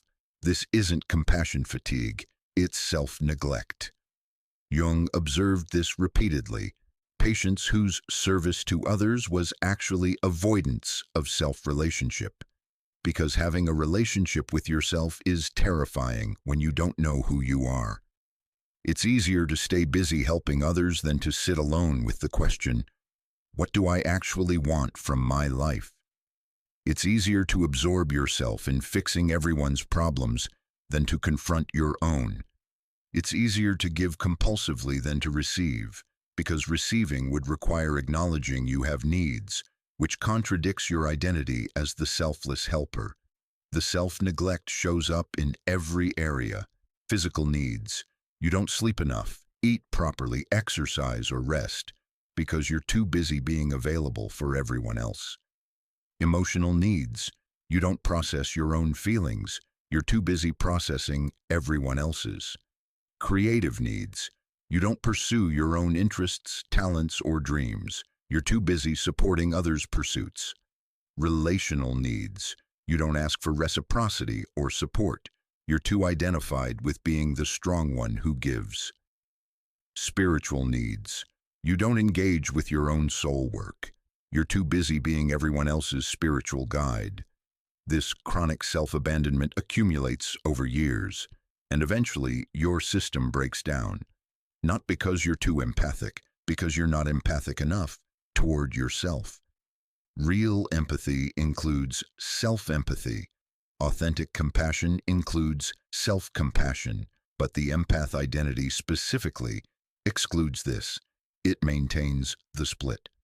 I'm sensitive to everyone except myself. I care for everyone except myself. I prioritize everyone except myself. This isn't virtue, it's dissociation from self. Jung would ask his burned-out patients, why is everyone else's well-being more important than your own? The answers always revealed the wound. If I focus on myself, I'm selfish. My needs don't matter as much as theirs. I'm only valuable if I'm helping others. I don't know what I need. I only know how to respond to what others need. These beliefs didn't come from wisdom.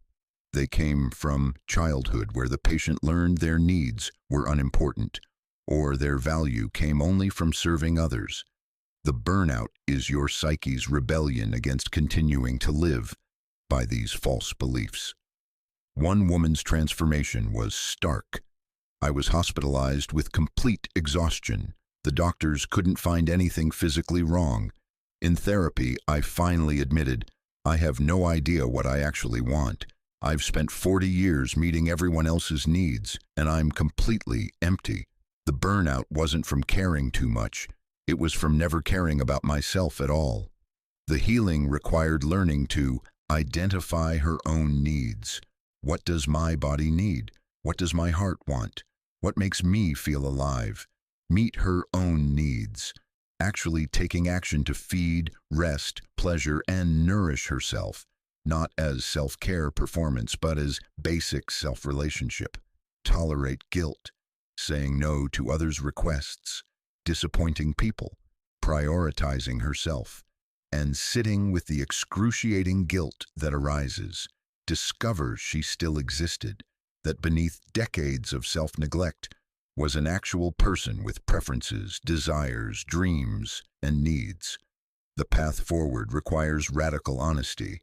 Every time you feel burned out from empathy, ask, have I met my own needs today? Have I processed my own feelings? Have I honored my own desires? Have I given myself the same attention I've given others? The answer will almost always be no. You're not suffering from too much compassion. You're suffering from zero self-compassion. And the body keeps score. It will continue breaking down until you finally redirect some of that empathic attention toward yourself. This isn't selfish. It's the prerequisite for sustainable compassion. You cannot pour from an empty cup, not because others drain it, but because you never fill it. This is the ultimate paradox that destroys the entire empath mythology.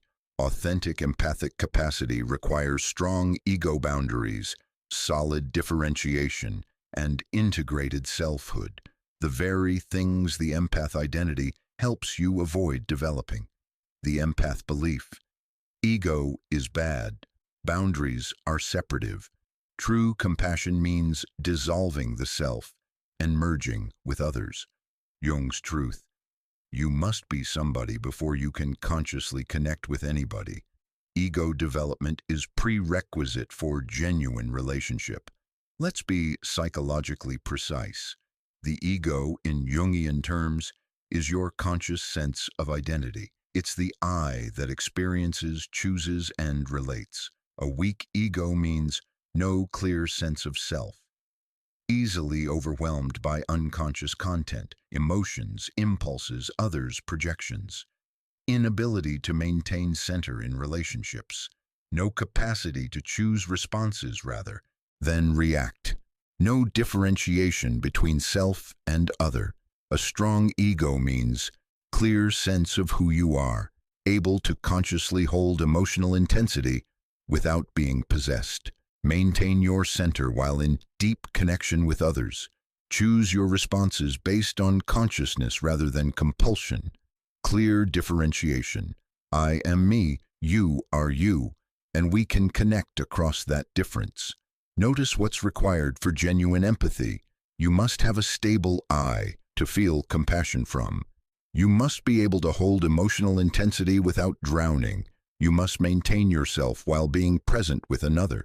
You must consciously choose empathic response rather than compulsively merge. You must be differentiated enough to feel with them, not as them. Every single one of these requires strong ego. The empaths with dissolved boundaries and no sense of self have weak egos. They cannot do any of the above. What they experience, boundary-less emotional flooding, is the opposite of genuine empathy. It's ego dissolution presenting as compassion. It's fusion presenting as connection. Jung was unambiguous about this in his work with patients. The goal of analysis is not to dissolve the ego. It's to strengthen and integrate it so you can consciously hold the tension of opposites, self and other, feeling and thinking, conscious and unconscious. He saw patients who wanted to bypass ego development and jump straight to spiritual union or empathic merging. He refused to support this because he recognized it as regression, not transcendence. True spiritual development, Jung insisted, follows a specific path. Stage 1, ego development, building a solid sense of self, healthy boundaries, conscious identity. Stage 2, shadow integration, confronting and integrating what you've disowned about yourself. Stage 3, engagement with the self, encountering the transpersonal center that's beyond ego but includes it. Stage 4, individuation, becoming a whole, integrated individual who can consciously relate to self, others, and the transpersonal. You cannot skip steps. You cannot jump from weak ego, stage 1 incomplete, to transpersonal connection, stage 3. That's not transcendence. That's regression to pre-ego consciousness, the infantile state of fusion. The empath identity is exactly this, attempting to access spiritual connection without doing the hard work of ego development. And it doesn't work. It creates suffering, dysfunction, and psychological chaos while being framed as enlightenment. Real empathic capacity emerges at stage 4, after you've built a strong ego, integrated your shadow, and engaged with your depths. Then and only then can you feel deeply with others without losing yourself. Hold space for suffering without needing to fix it. Offer compassion from fullness rather than emptiness. Maintain boundaries while remaining open-hearted. Choose when to help rather than compulsively help always. Trust others to handle their own emotional process. This is what Jung called the analytic attitude, the capacity to be fully present and deeply feeling while maintaining conscious separation. He developed this capacity through his own brutal confrontation with the unconscious, 1913-1917. Before that crisis, Jung would become too emotionally involved with patients, taking on their suffering, losing sleep over their struggles. Classic empath patterns. The descent into the unconscious forced him to develop strong ego, or literally, go insane. He learned to be with the overwhelming archetypal content without becoming it. He emerged able to sit with patients in the depths, without drowning in their material. Not because he felt less, because he had developed the containing function to hold feeling without being possessed by it. This is authentic empathic capacity, feeling deeply while remaining centered, and it's only possible with strong ego boundaries. One therapist described her journey. Early in my career, I thought being empathic meant absorbing my client's pain. I'd leave sessions devastated, carrying their trauma home. I was burning out. Then I realized that's not empathy, that's boundary dissolution. True empathy means I can be fully present with their suffering while maintaining my own center. That requires a strong self, not a dissolved one. Strengthening my ego didn't make me less compassionate. It made me capable of sustainable compassion. The path forward requires embrace ego development. Stop viewing ego as enemy. Recognize it as the necessary foundation for all authentic development. Build psychological structure. Work with a therapist to develop stronger sense of self, clearer boundaries, and better emotional regulation. Stop glorifying dissolution. Recognize that every time you lose yourself in others' emotions, you're regressing, not evolving. Redefine empathy. True empathy is conscious, boundaried presence. Anything else is fusion, enmeshment, or codependency. Trust the developmental path. You must become a somebody before you can genuinely relate to other somebodies. There are no shortcuts. This truth shatters the empath identity completely, because if genuine empathy requires what you've been avoiding, ego development, boundaries, differentiation, then your entire self-concept has been preventing the very capacity you claim to embody. You're not an empath who needs to learn boundaries. You're a wounded soul who needs to develop a self. And once you have that self, solid, integrated, conscious, you'll discover what authentic empathic capacity actually feels like. It's nothing like the overwhelming fusion you've been experiencing. It's presence without possession, compassion without compulsion, connection without dissolution. That's the gift. Everything else is just the wound pretending to be wisdom. Now that we've dismantled the mythology, we need to confront what's at stake. Continuing to identify as an empath isn't neutral. It has severe, escalating consequences that compound over years and decades. These aren't hypothetical.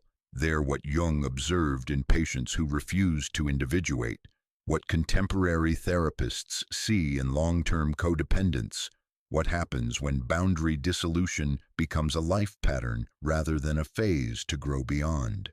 Let's be specific about the 5 escalating dangers.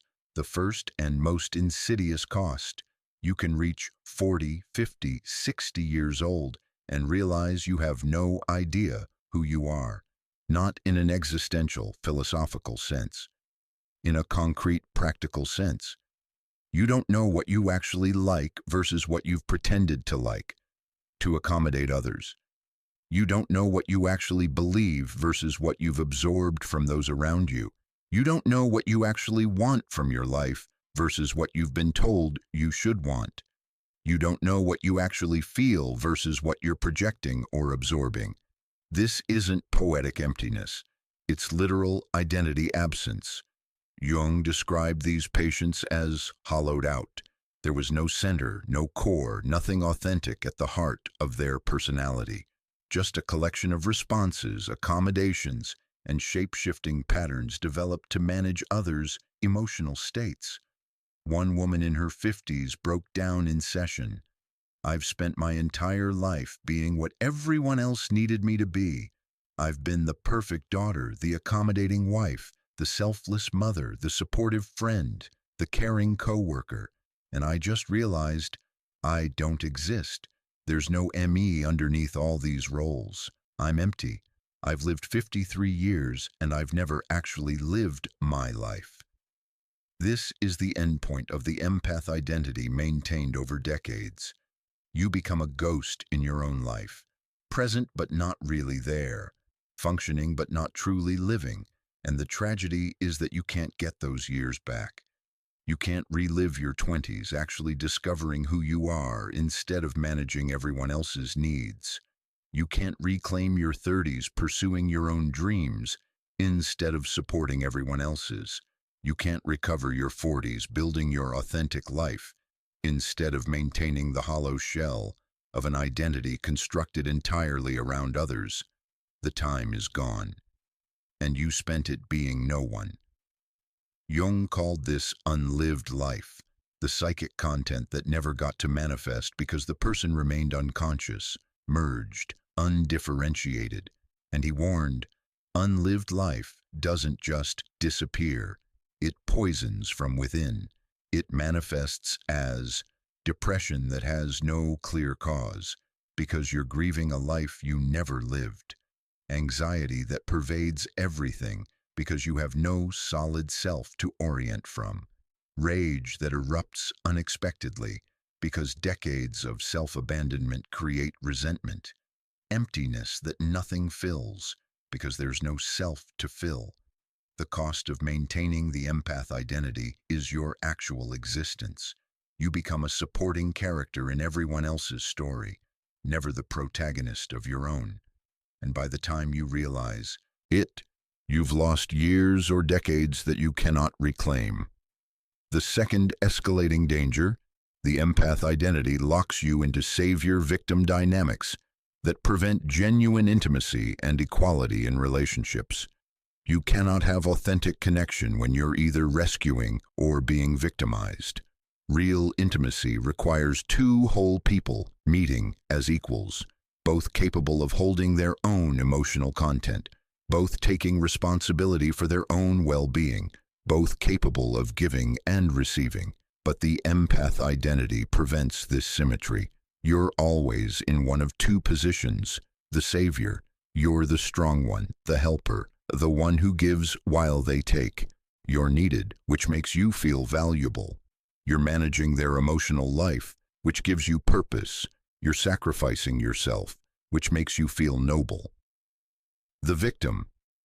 You've been drained, used, taken advantage of by narcissists or energy vampires. You've given too much. You've been too caring in a world that doesn't appreciate sensitivity. You've been hurt by those you tried to help. Notice both positions avoid the same thing, authentic, equal relationship. In the savior position, you maintain superiority. You're the more evolved one, the more capable one, the one who has it together enough to help those who don't. This prevents genuine vulnerability. You can never show your own struggles, needs, or brokenness, because that would collapse your identity. In the victim position, you maintain moral superiority. You're the one who cared too much, who was too good, who got hurt because you were too loving. This prevents taking responsibility. You don't have to examine how you selected unavailable partners, ignored red flags, or used helping as a defense against intimacy. The cycle perpetuates. You rescue someone, savior position. You eventually feel used and drained, victim position. You leave and find someone new to rescue. Repeat. Years pass. Relationships come and go. The pattern never changes, and you never experience what genuine love actually feels like. Two whole people choosing each other, both giving and receiving, both maintaining themselves while creating something together. Jung saw this pattern destroy countless relationships and lives. He watched patients choose the same types of partners over and over, while maintaining it was their curse to attract broken people. He watched them stay in toxic dynamics for years, while framing their tolerance as spiritual maturity. He watched them leave relationships where they could have been equals because there was no chemistry, Translation: no crisis to fix, no wound to heal, no way to play savior. One man finally confronted this pattern after his third divorce. "I've been married 3 times, always to women who needed rescuing. I thought I was just unlucky or attracted dysfunction, but my therapist made me see. I need them to be broken. I need to be the savior. It's the only relationship dynamic I know. And it prevents me from ever actually being known or loved because I'm too busy maintaining the helper role." The shadow payoff of the victim-martyr cycle is that it protects you from intimacy while making you look noble. You get to feel superior. I'm the caring one, they're the damaged one. You get to avoid vulnerability. I'm the strong one, I don't have needs. You get to maintain specialness. I'm cursed with being too empathic. And you never have to risk the terrifying experience of being truly seen, truly known, truly equal with another human being, because that would require having a self to be seen, and the empath identity is specifically constructed to avoid developing that self. The cost compounds over time. In your 20s, you're the caring friend everyone comes to for advice. You feel needed and important. In your 30s, you're exhausted and starting to resent people, but you can't stop helping because that's your entire identity. In your 40s, you're bitter, depleted, and wondering why no one ever shows up for you the way you show up for everyone else. In your 50s, you're alone or in dysfunctional relationships, realizing you've never actually been loved, only needed. In your 60s, you're looking back on a life of service that left you empty, wondering what your life would have been if you'd ever developed a self-worth maintaining. This is the trajectory, and it doesn't change until you exit the victim-martyr cycle by refusing both positions and finally developing equal relationships with differentiated humans. The third escalating danger: your body and mind will eventually rebel against boundary-less living. This isn't metaphorical or spiritual. It's physiological and psychological. The research is overwhelming. People with poor boundaries, chronic self-abandonment, and codependent patterns have dramatically higher rates of autoimmune disorders: lupus, rheumatoid arthritis, Hashimoto's, MS. Your immune system literally attacks itself, a somatic metaphor for a psyche that has no clear self to defend. Chronic fatigue syndrome, not from absorbing others' energy, but from decades of nervous system dysregulation and self-abandonment. Fibromyalgia, chronic pain that has no clear medical cause, but strong correlation with childhood trauma and boundary dissolution. Gastrointestinal disorders, IBS, Crohn's, chronic digestive issues.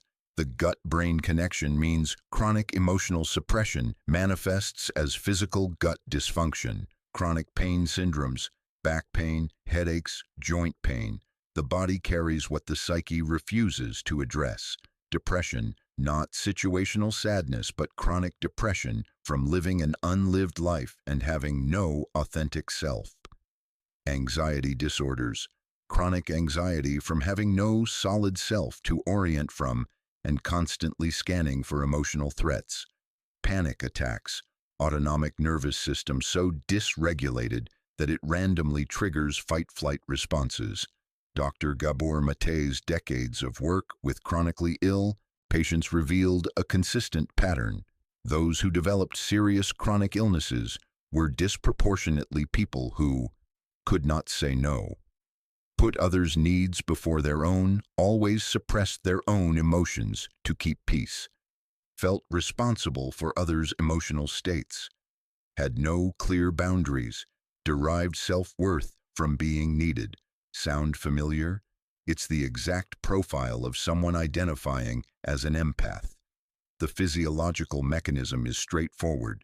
Chronic boundary dissolution means chronic nervous system activation. You're constantly in hypervigilance mode, scanning for emotional threats, managing others' states. This keeps your stress hormones, cortisol, adrenaline, chronically elevated. Chronic elevated stress hormones suppress immune function disrupt digestive function, create inflammation, dysregulate sleep, and damage virtually every system in the body. Over years and decades, this cumulative damage manifests as chronic illness. Your body is literally breaking down from the stress of never maintaining boundaries, never prioritizing yourself, never allowing your system to truly rest. And here's the cruel irony. The empath community interprets these illnesses as evidence of sensitivity. I'm so empathic that I absorb toxicity and it makes me sick. My body is more sensitive to energy than others. My chronic illness is the price of my spiritual gift. No, your chronic illness is your body screaming at you to develop boundaries and stop abandoning yourself. Jung observed this with his patients. Those who refused to individuate, who remained in boundary-less fusion states, invariably developed physical symptoms, mysterious pains, chronic exhaustion, psychosomatic illnesses. These weren't separate from the psychological issue. They were the body's rebellion against the psyche's refusal to develop healthy structure. He wrote, "The body is the unconscious mind. What the conscious mind refuses to address, the body will express." One woman developed severe autoimmune disease in her 30s, rheumatoid arthritis so bad she could barely function. After years of medical treatment with limited results, she entered therapy and discovered the psychological pattern. She had never said no to anyone in her life, never set a boundary, never prioritized herself. Her immune system, which is supposed to distinguish self from non-self and defend the self, had no clear self to defend. So it attacked everything, including her own tissue. When she began the brutal work of boundary development, something remarkable happened. Her symptoms improved dramatically, not because she protected her energy better, because she finally gave her immune system a clear self to protect. The path of continuing to identify as an empath, while your health deteriorates, is guaranteed suffering, because you'll seek solutions that don't address the root cause. Energy healing, crystals, protection rituals, trying to shield yourself from external threats that don't actually exist. Medications and treatments, managing symptoms without addressing the psychological cause. Dietary changes, supplements, treating the body in isolation from the psyche, all while the actual solution, developing boundaries and stopping self-abandonment, remains unaddressed because it would require surrendering the empath identity. Meanwhile, your health continues declining. More diagnoses, more medications, more disability, until you're so sick you can't function. And you call it the cost of your gift rather than the consequence of your refusal to develop a self. The fourth escalating danger: people addicted to emotional fusion cannot tolerate being alone with themselves. Solitude becomes terrifying. Silence becomes unbearable. Your own company becomes intolerable. Why? Because when you're alone, there's no one else's emotional content to merge with. No one to fix, manage, or absorb. No one to distract you from the emptiness at your core. You're forced to confront. There's no one home. No authentic self keeping you company. Just an echoing void where a personality should be. Jung called this horror vacui, fear of emptiness, and it's endemic among people who've never developed a self. They cannot sit in silence, cannot be alone for extended periods, cannot tolerate their own thoughts and feelings without immediately seeking external stimulation or connection. The empath pattern exacerbates this. You've spent your entire life absorbed in others' emotional lives. Your attention has always been directed outward. You've never developed the capacity for rich inner life. Now, when you're alone, there's nothing inside to engage with. No developed interests, no authentic feelings, because you're not sure which ones are actually yours. No sense of self to keep you company, so you immediately reach for connection. Text someone, scroll social media, turn on TV, anything to avoid being alone with yourself. This creates a desperate dependency on external stimulation and relationship that masquerades as empathic connection. You're not connecting from overflow, you're connecting from terror of your own emptiness. The spiritual community makes this worse by framing solitude practices as not for empaths. Empaths need connection to thrive. Solitude is draining for those who process through relationship. If meditation makes you anxious, you're just too energetically sensitive. No. If solitude terrifies you, it's because you haven't developed a self to be alone with. If meditation triggers anxiety, it's because you're being forced to confront the emptiness you've been fleeing. If your own company is intolerable, it's because there's no one there, and you know it.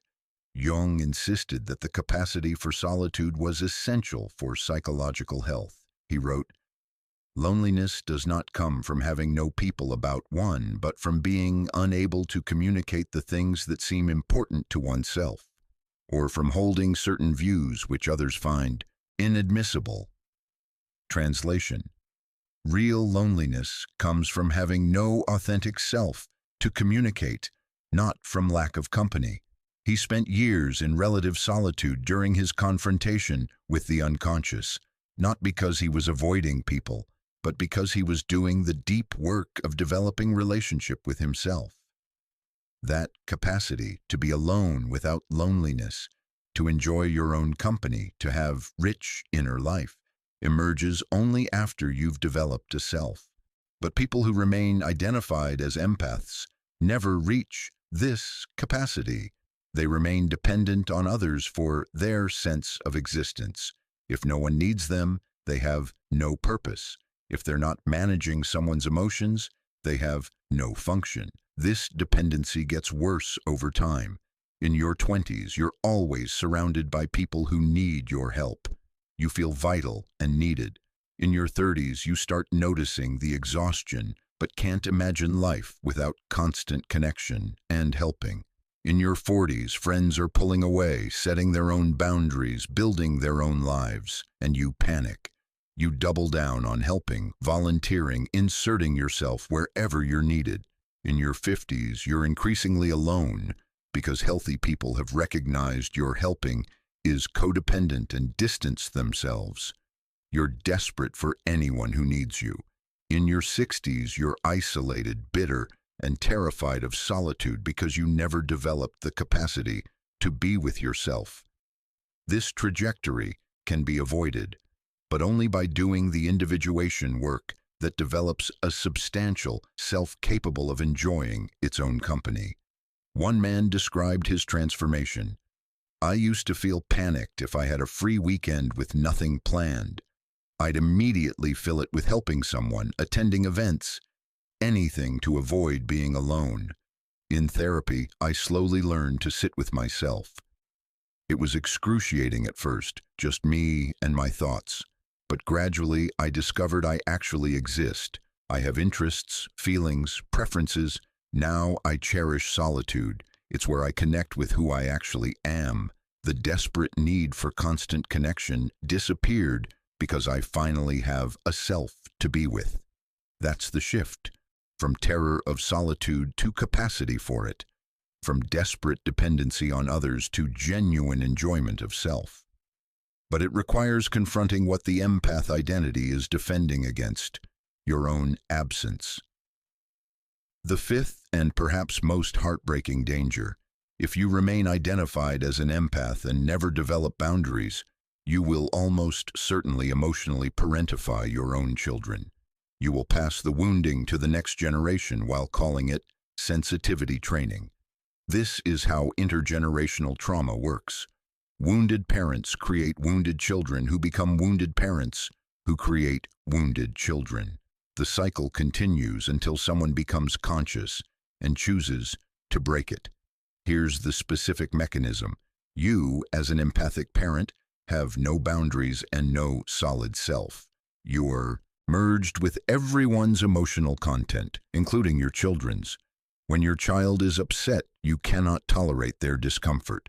not because you're so compassionate, but because their emotional state literally becomes yours and threatens your stability. So you immediately try to fix it. Stop crying. Don't be angry. Let me make it better. Tell me what's wrong so I can solve it. You think you're being empathic and supportive. Actually, you're training them that their emotions are intolerable and must be managed immediately. You cannot give them space to process their own feelings because you can't give yourself space. You're too merged with their emotional state. The child learns, my emotions are overwhelming to my parent. I'm responsible for my parent's emotional state. My job is to manage my feelings so my parent doesn't become dysregulated. I cannot develop my own emotional life because I have to accommodate my parent's inability to tolerate emotion. This is parentification. The child becomes the emotional caretaker of the parent. It's the exact pattern that created your empath identity. And now you're recreating it with your children. But you won't see it this way. You'll frame it as, I'm teaching my children to be sensitive and caring. I'm modeling empathy for them. I'm creating emotionally aware kids in a world that needs more empathy.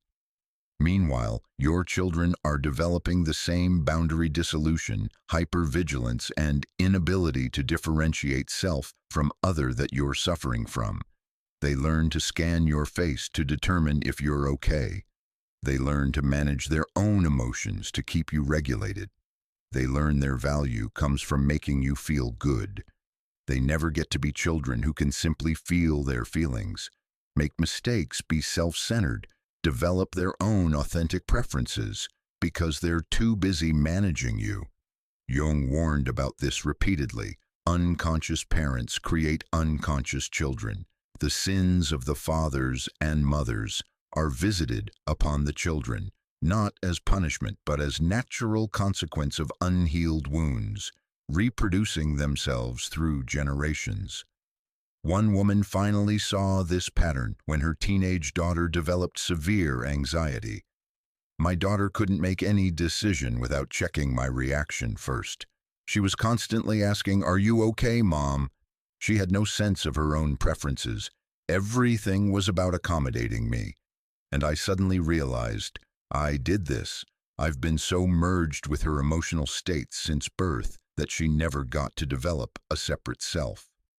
I was unconsciously using her to regulate my own emotions. I thought I was being a sensitive, empathic parent. I was actually passing down my trauma. The devastation of recognizing this is profound, because you thought you were breaking the cycle. You thought your empathy meant your children would grow up emotionally healthy. Instead, you've recreated the exact wounding, just with different language. Your mother made you responsible for her emotions. Now you're making your children responsible for yours. The cycle continues.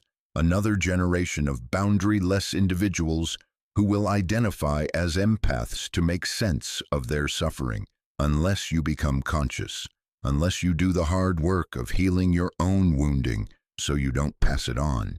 This means developing your own boundaries so your children can develop theirs, tolerating your children's emotional distress without rescuing them, letting them learn to handle their own feelings, maintaining your own center so your well-being isn't dependent on their emotional states, allowing them to disappoint you, conflict with you, be separate from you, without making them responsible for your emotional response, building a solid self so they can build solid selves.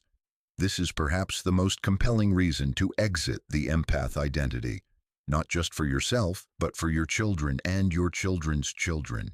Every generation that individuates breaks the chain of intergenerational trauma for all the generations that follow. Your healing is not selfish. It's the greatest gift you can give to those you love. So far, we've dismantled the mythology, exposed the hidden truths, and revealed the escalating dangers. Now comes the most important question. How do you actually heal this? How do you transition from empath identity with its boundary dissolution, compulsive fusion, and exhausting martyrdom to authentic empathic capacity emerging from integrated wholeness? Jung's approach was systematic. He didn't just tell patients, develop boundaries. He provided a specific pathway through the terrain of individuation. This path has 4 distinct stages. Each builds on the previous. Each requires different work, and none can be skipped. Let's walk through Jung's solution. The first and foundational work, learning to recognize when you're projecting your own unprocessed emotions onto others and reclaiming them as yours. This is harder than it sounds because projection is unconscious by definition. You don't know you're doing it. You genuinely experience others' anger, sadness, or anxiety as coming from them to you. The projection makes it feel completely external. Jung's method for breaking this pattern has 3 components. Component 1, the pause practice. Every time you feel overwhelmed by someone's energy or absorbing their emotions, you pause before acting on it. Instead of immediately trying to fix them, manage their state, or protect yourself from their energy, you stop and ask, what exactly am I feeling in my body right now? Get specific. Tight chest, rapid heartbeat, stomach churning, muscle tension. Where is the sensation located? This roots you in your actual bodily experience rather than the narrative about their energy. Component 2, the origin question. Once you've identified the bodily sensation, ask, when have I felt this exact sensation before in my life? Not, when has someone made me feel this way? That keeps you in victim consciousness. But, when have I felt this particular combination of sensations? Almost always it traces back to childhood, to specific memories, specific dynamics, specific emotional states that were your experience. The anxiety you're picking up from your coworker mirrors the anxiety you felt as a child monitoring your parents' mood. The sadness you're absorbing from your friend connects to your own unprocessed grief from childhood losses. The anger you're feeling from strangers relates to your own suppressed rage at being used. Component 3, the retrieval statement. Once you've traced the feeling to its origin in your history, you make a conscious statement. This is my emotion. It belongs to me. It's being triggered by this situation, but it's mine to feel and process. This is projection retrieval. Consciously reclaiming what you've been experiencing as external. The first 100 times you do this, it will feel wrong. Your ego will resist. No, I really am picking up their anxiety. This isn't mine. But Jung insisted, persist. Keep retrieving, keep tracing, keep reclaiming. Over time, you'll discover something revolutionary. Most of what you thought was coming from others was actually yours all along. One woman practiced this religiously for 3 months. She kept a projection journal, noting every time she felt overwhelmed and tracing it back. Her breakthrough.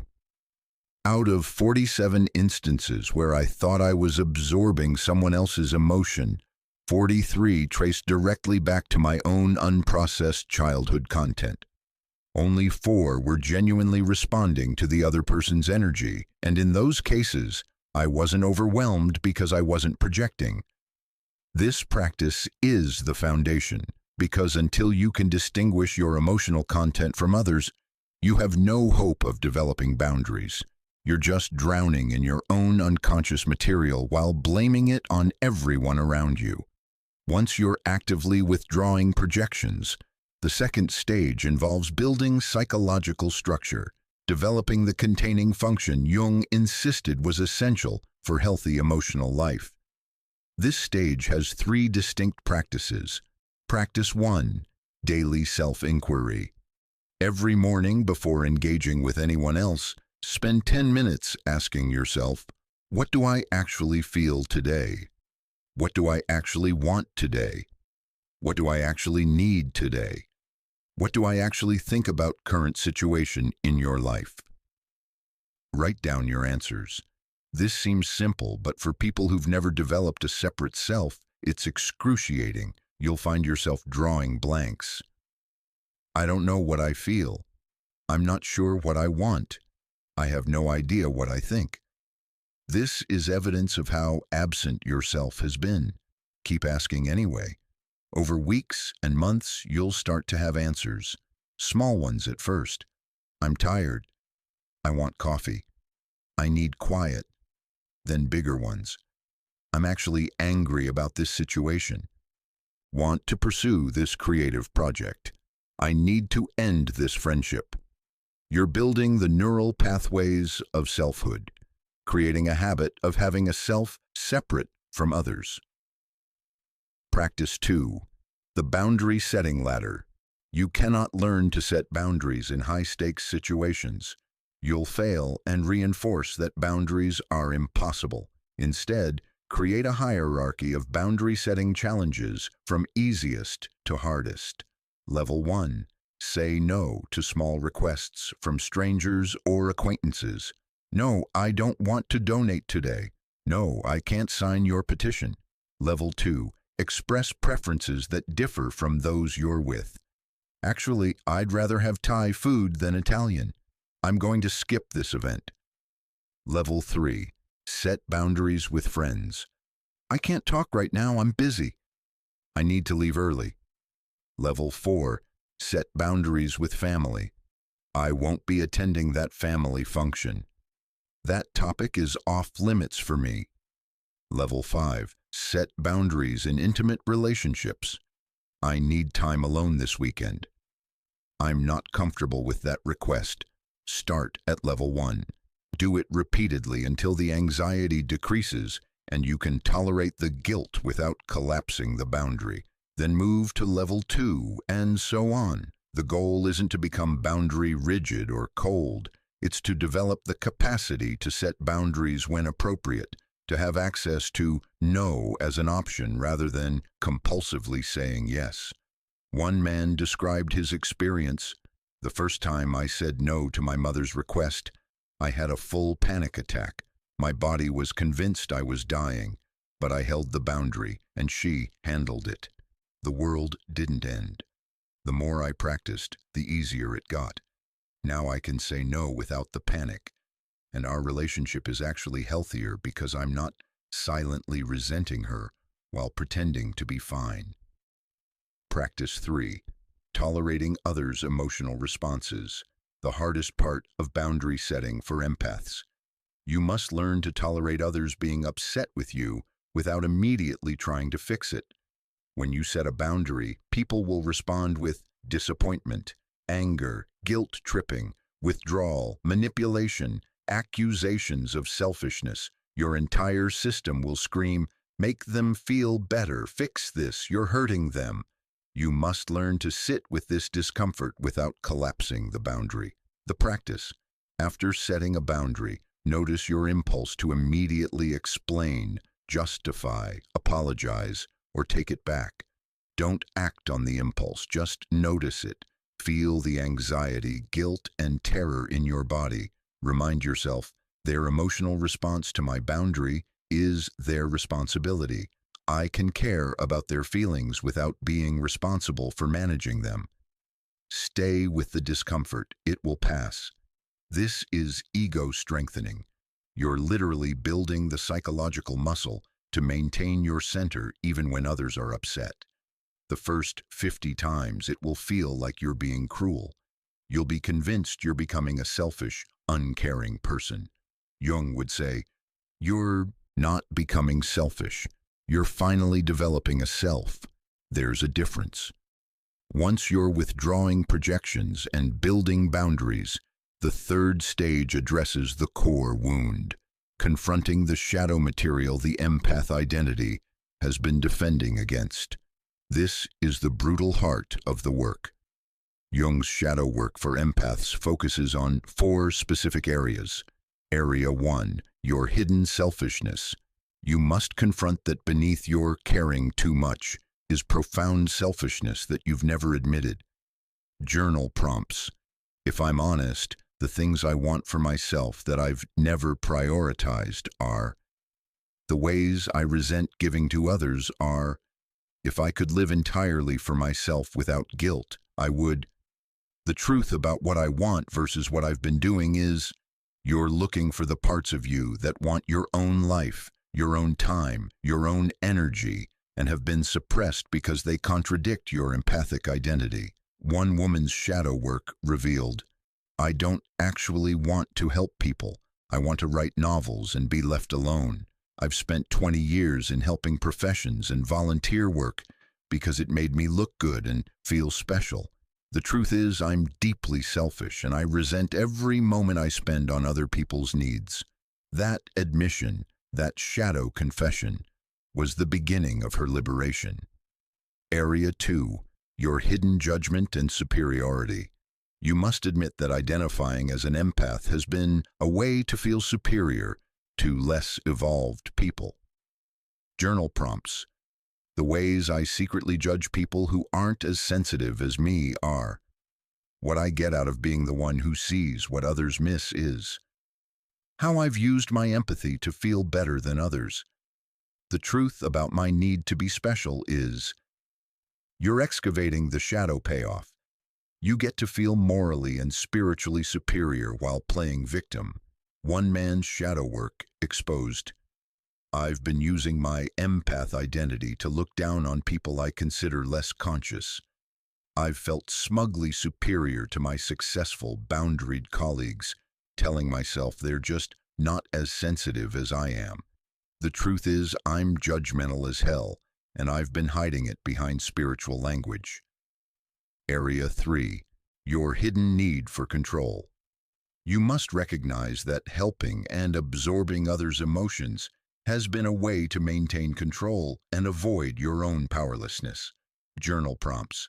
The ways I use helping to control outcomes are what I'm avoiding by focusing on fixing others, how being needed gives me power and purpose, what I'd have to confront if I couldn't rescue anyone. You're looking for how the empath identity has been a defense against feeling powerless in your own life. One woman discovered, I realize now that I obsessively manage everyone else's emotional states because it gives me the illusion of control. My own life feels chaotic and uncertain, but if I can keep everyone around me calm and happy, I feel like I have some power.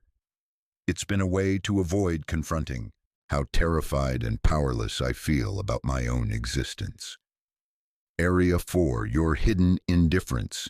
You must admit that you actually don't care about most people's problems, and you've been faking empathy your whole life. Journal prompts. If I'm honest, the people whose problems I don't actually care about are the ways I've performed caring while feeling indifferent, what I'd lose if I admitted I'm not naturally empathic, the truth about how little I actually want to help is.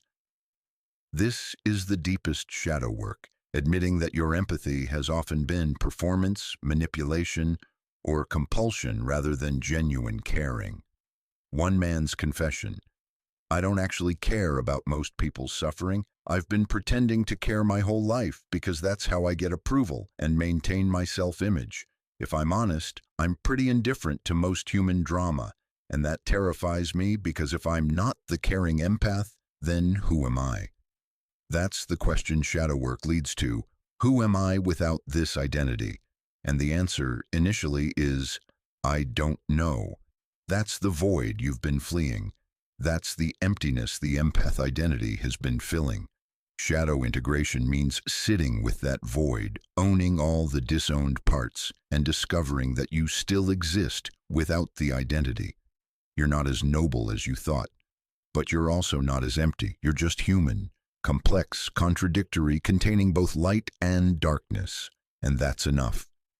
The paradox Jung promised, when you do the 3 previous stages, withdraw projections, develop ego strength and boundaries, integrate shadow, something unexpected happens. Genuine empathic capacity emerges, not the compulsive, boundary-less fusion you've been experiencing, but conscious, chosen compassion from a centered place. This authentic empathy looks completely different. You can feel with someone without becoming them. You can witness suffering without absorbing it. You can offer presence without rescuing. You can hold space without losing yourself. You can say no when helping would harm you and feel no guilt. You can let others handle their own emotional process. You can be moved by others' pain without being destroyed by it. This is what Jung meant by the analytic attitude, the capacity to be fully present and deeply feeling while maintaining conscious separation. He developed this through his own brutal journey. He learned that true compassion requires a solid self to compassionate from. One woman described the shift. For 40 years, I thought I was deeply empathic. I felt everything. I was overwhelmed constantly. After 2 years of this work, projection retrieval, boundary development, shadow integration, something shifted. I can still feel others' emotions, but now it's like I'm witnessing them rather than drowning in them. I can sit with someone in profound pain and be fully present without taking on their pain as mine. And I finally understand. This is empathy. What I was experiencing before was enmeshment. The difference is night and day. That's the emergence. That's the authentic capacity that was always waiting beneath the wound. But you can only access it by going through the stages. No shortcuts, no spiritual bypassing, no pretending you have this capacity while still living in boundary dissolution. You have to build the foundation, projection withdrawal, ego strength, shadow integration. Then authentic empathy arises naturally, helping someone, attending events, anything to avoid being alone. In therapy, I slowly learned to sit with myself. It was excruciating at first, just me and my thoughts. But gradually, I discovered I actually exist. I have interests, feelings, preferences. Now I cherish solitude. It's where I connect with who I actually am. The desperate need for constant connection disappeared because I finally have a self to be with. That's the shift, from terror of solitude to capacity for it, from desperate dependency on others to genuine enjoyment of self. But it requires confronting what the empath identity is defending against, your own absence. The fifth and perhaps most heartbreaking danger: if you remain identified as an empath and never develop boundaries, you will almost certainly emotionally parentify your own children. You will pass the wounding to the next generation while calling it sensitivity training. This is how intergenerational trauma works. Wounded parents create wounded children who become wounded parents who create wounded children. The cycle continues until someone becomes conscious and chooses to break it. Here's the specific mechanism. You, as an empathic parent, have no boundaries and no solid self. You're merged with everyone's emotional content, including your children's. When your child is upset, you cannot tolerate their discomfort, not because you're so compassionate, but because their emotional state literally becomes yours and threatens your stability. So you immediately try to fix it. Stop crying. Don't be angry. Let me make it better. Tell me what's wrong so I can solve it. You think you're being empathic and supportive. Actually, you're training them that their emotions are intolerable and must be managed immediately. You cannot give them space to process their own feelings because you can't give yourself space. You're too merged with their emotional state. The child learns, my emotions are overwhelming to my parent. I'm responsible for my parent's emotional state. My job is to manage my feelings so my parent doesn't become dysregulated.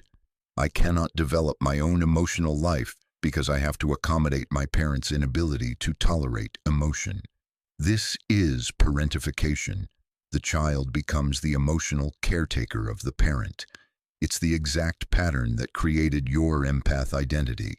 And now you're recreating it with your children. But you won't see it this way. You'll frame it as, I'm teaching my children to be sensitive and caring. I'm modeling empathy for them. I'm creating emotionally aware kids in a world that needs more empathy. Meanwhile, your children are developing the same boundary dissolution, hypervigilance, and inability to differentiate self from other that you're suffering from. They learn to scan your face to determine if you're okay. They learn to manage their own emotions to keep you regulated. They learn their value comes from making you feel good.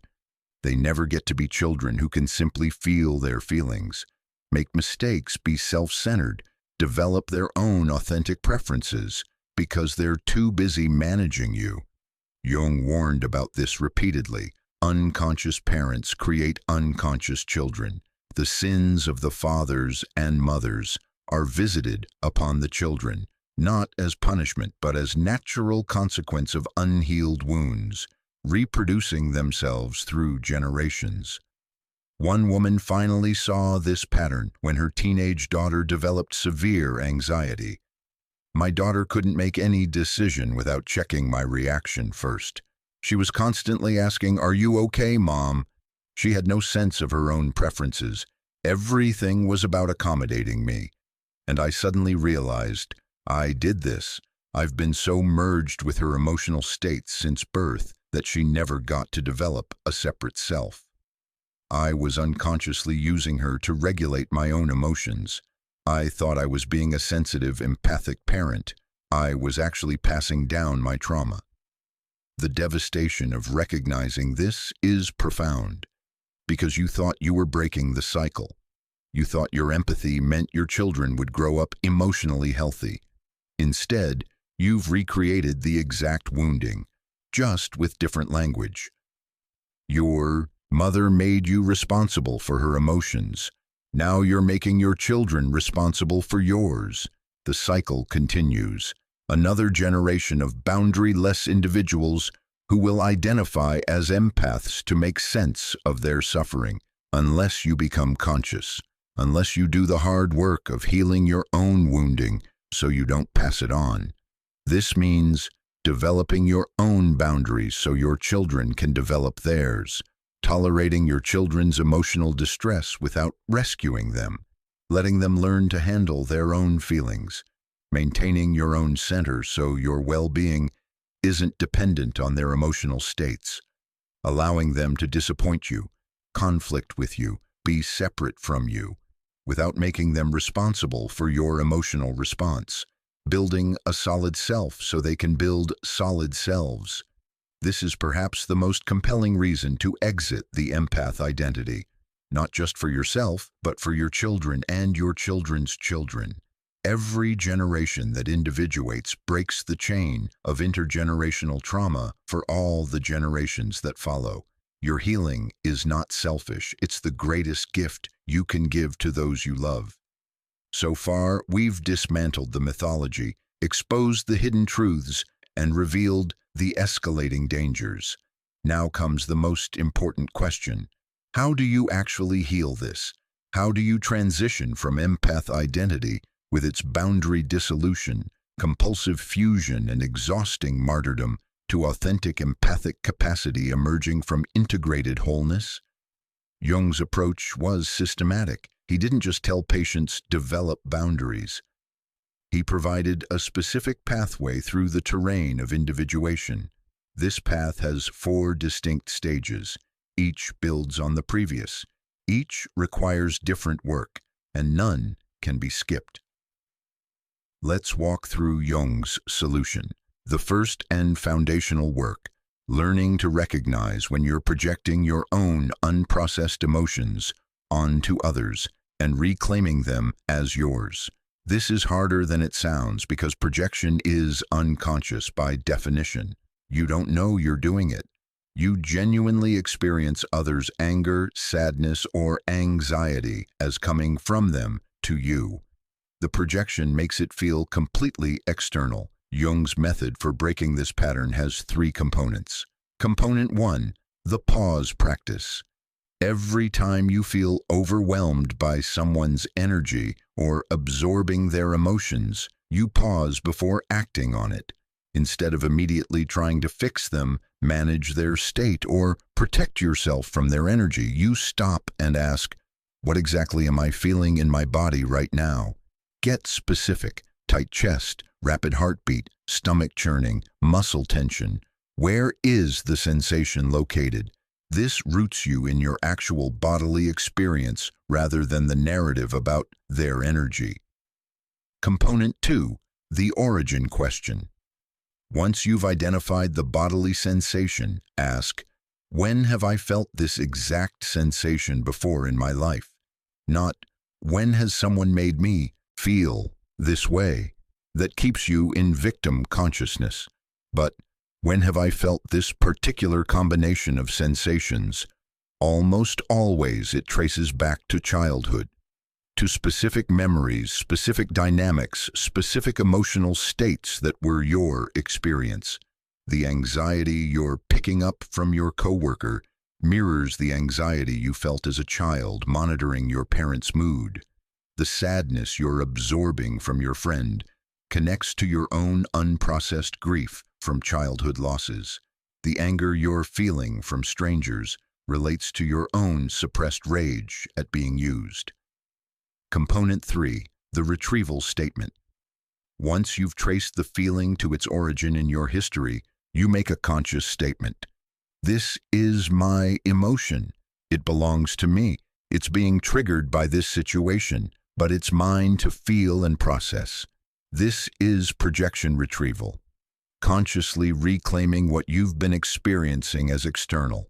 The first 100 times you do this, it will feel wrong. Your ego will resist. No, I really am picking up their anxiety. This isn't mine. But Jung insisted, persist, keep retrieving, keep tracing, keep reclaiming. Over time, you'll discover something revolutionary. Most of what you thought was coming from others was actually yours all along. One woman practiced this religiously for 3 months. She kept a projection journal, noting every time she felt overwhelmed and tracing it back. Her breakthrough. Out of 47 instances where I thought I was absorbing someone else's emotion, 43 traced directly back to my own unprocessed childhood content. Only 4 were genuinely responding to the other person's energy, and in those cases, I wasn't overwhelmed because I wasn't projecting. This practice is the foundation, because until you can distinguish your emotional content from others, you have no hope of developing boundaries. You're just drowning in your own unconscious material while blaming it on everyone around you. Once you're actively withdrawing projections, the second stage involves building psychological structure, developing the containing function Jung insisted was essential for healthy emotional life. This stage has 3 distinct practices. Practice 1, daily self-inquiry. Every morning before engaging with anyone else, spend 10 minutes asking yourself, what do I actually feel today? What do I actually want today? What do I actually need today? What do I actually think about current situation in your life? Write down your answers. This seems simple, but for people who've never developed a separate self, it's excruciating. You'll find yourself drawing blanks. I don't know what I feel. I'm not sure what I want. I have no idea what I think. This is evidence of how absent yourself has been. Keep asking anyway. Over weeks and months, you'll start to have answers. Small ones at first. I'm tired. I want coffee. I need quiet. Then bigger ones. I'm actually angry about this situation. Want to pursue this creative project. I need to end this friendship. You're building the neural pathways of selfhood, creating a habit of having a self separate from others. Practice 2. The boundary setting ladder. You cannot learn to set boundaries in high-stakes situations. You'll fail and reinforce that boundaries are impossible. Instead, create a hierarchy of boundary-setting challenges from easiest to hardest. Level 1. Say no to small requests from strangers or acquaintances. No, I don't want to donate today. No, I can't sign your petition. Level 2. Express preferences that differ from those you're with. Actually, I'd rather have Thai food than Italian. I'm going to skip this event. Level 3. Set boundaries with friends. I can't talk right now, I'm busy. I need to leave early. Level 4. Set boundaries with family. I won't be attending that family function. That topic is off limits for me. Level 5. Set boundaries in intimate relationships. I need time alone this weekend. I'm not comfortable with that request. Start at level 1. Do it repeatedly until the anxiety decreases and you can tolerate the guilt without collapsing the boundary. Then move to level 2, and so on. The goal isn't to become boundary rigid or cold. It's to develop the capacity to set boundaries when appropriate, to have access to no as an option rather than compulsively saying yes. One man described his experience. The first time I said no to my mother's request, I had a full panic attack. My body was convinced I was dying, but I held the boundary, and she handled it. The world didn't end. The more I practiced, the easier it got. Now I can say no without the panic, and our relationship is actually healthier because I'm not silently resenting her while pretending to be fine. Practice 3. Tolerating others' emotional responses. The hardest part of boundary setting for empaths. You must learn to tolerate others being upset with you without immediately trying to fix it. When you set a boundary, people will respond with disappointment, anger, guilt-tripping, withdrawal, manipulation, accusations of selfishness. Your entire system will scream, "Make them feel better, fix this, you're hurting them." You must learn to sit with this discomfort without collapsing the boundary. The practice. After setting a boundary, notice your impulse to immediately explain, justify, apologize, or take it back. Don't act on the impulse, just notice it. Feel the anxiety, guilt, and terror in your body. Remind yourself, their emotional response to my boundary is their responsibility. I can care about their feelings without being responsible for managing them. Stay with the discomfort, it will pass. This is ego strengthening. You're literally building the psychological muscle to maintain your center even when others are upset. The first 50 times it will feel like you're being cruel. You'll be convinced you're becoming a selfish, uncaring person. Jung would say, "You're not becoming selfish. You're finally developing a self." There's a difference. Once you're withdrawing projections and building boundaries, the third stage addresses the core wound, confronting the shadow material the empath identity has been defending against. This is the brutal heart of the work. Jung's shadow work for empaths focuses on 4 specific areas. Area 1, your hidden selfishness. You must confront that beneath your caring too much is profound selfishness that you've never admitted. Journal prompts. If I'm honest, the things I want for myself that I've never prioritized are. The ways I resent giving to others are. If I could live entirely for myself without guilt, I would. The truth about what I want versus what I've been doing is, you're looking for the parts of you that want your own life, your own time, your own energy, and have been suppressed because they contradict your empathic identity. One woman's shadow work revealed, "I don't actually want to help people. I want to write novels and be left alone. I've spent 20 years in helping professions and volunteer work because it made me look good and feel special. The truth is, I'm deeply selfish and I resent every moment I spend on other people's needs." That admission, that shadow confession, was the beginning of her liberation. Area 2, your hidden judgment and superiority. You must admit that identifying as an empath has been a way to feel superior to less evolved people. Journal prompts. The ways I secretly judge people who aren't as sensitive as me are. What I get out of being the one who sees what others miss is. How I've used my empathy to feel better than others. The truth about my need to be special is. You're excavating the shadow payoff. You get to feel morally and spiritually superior while playing victim.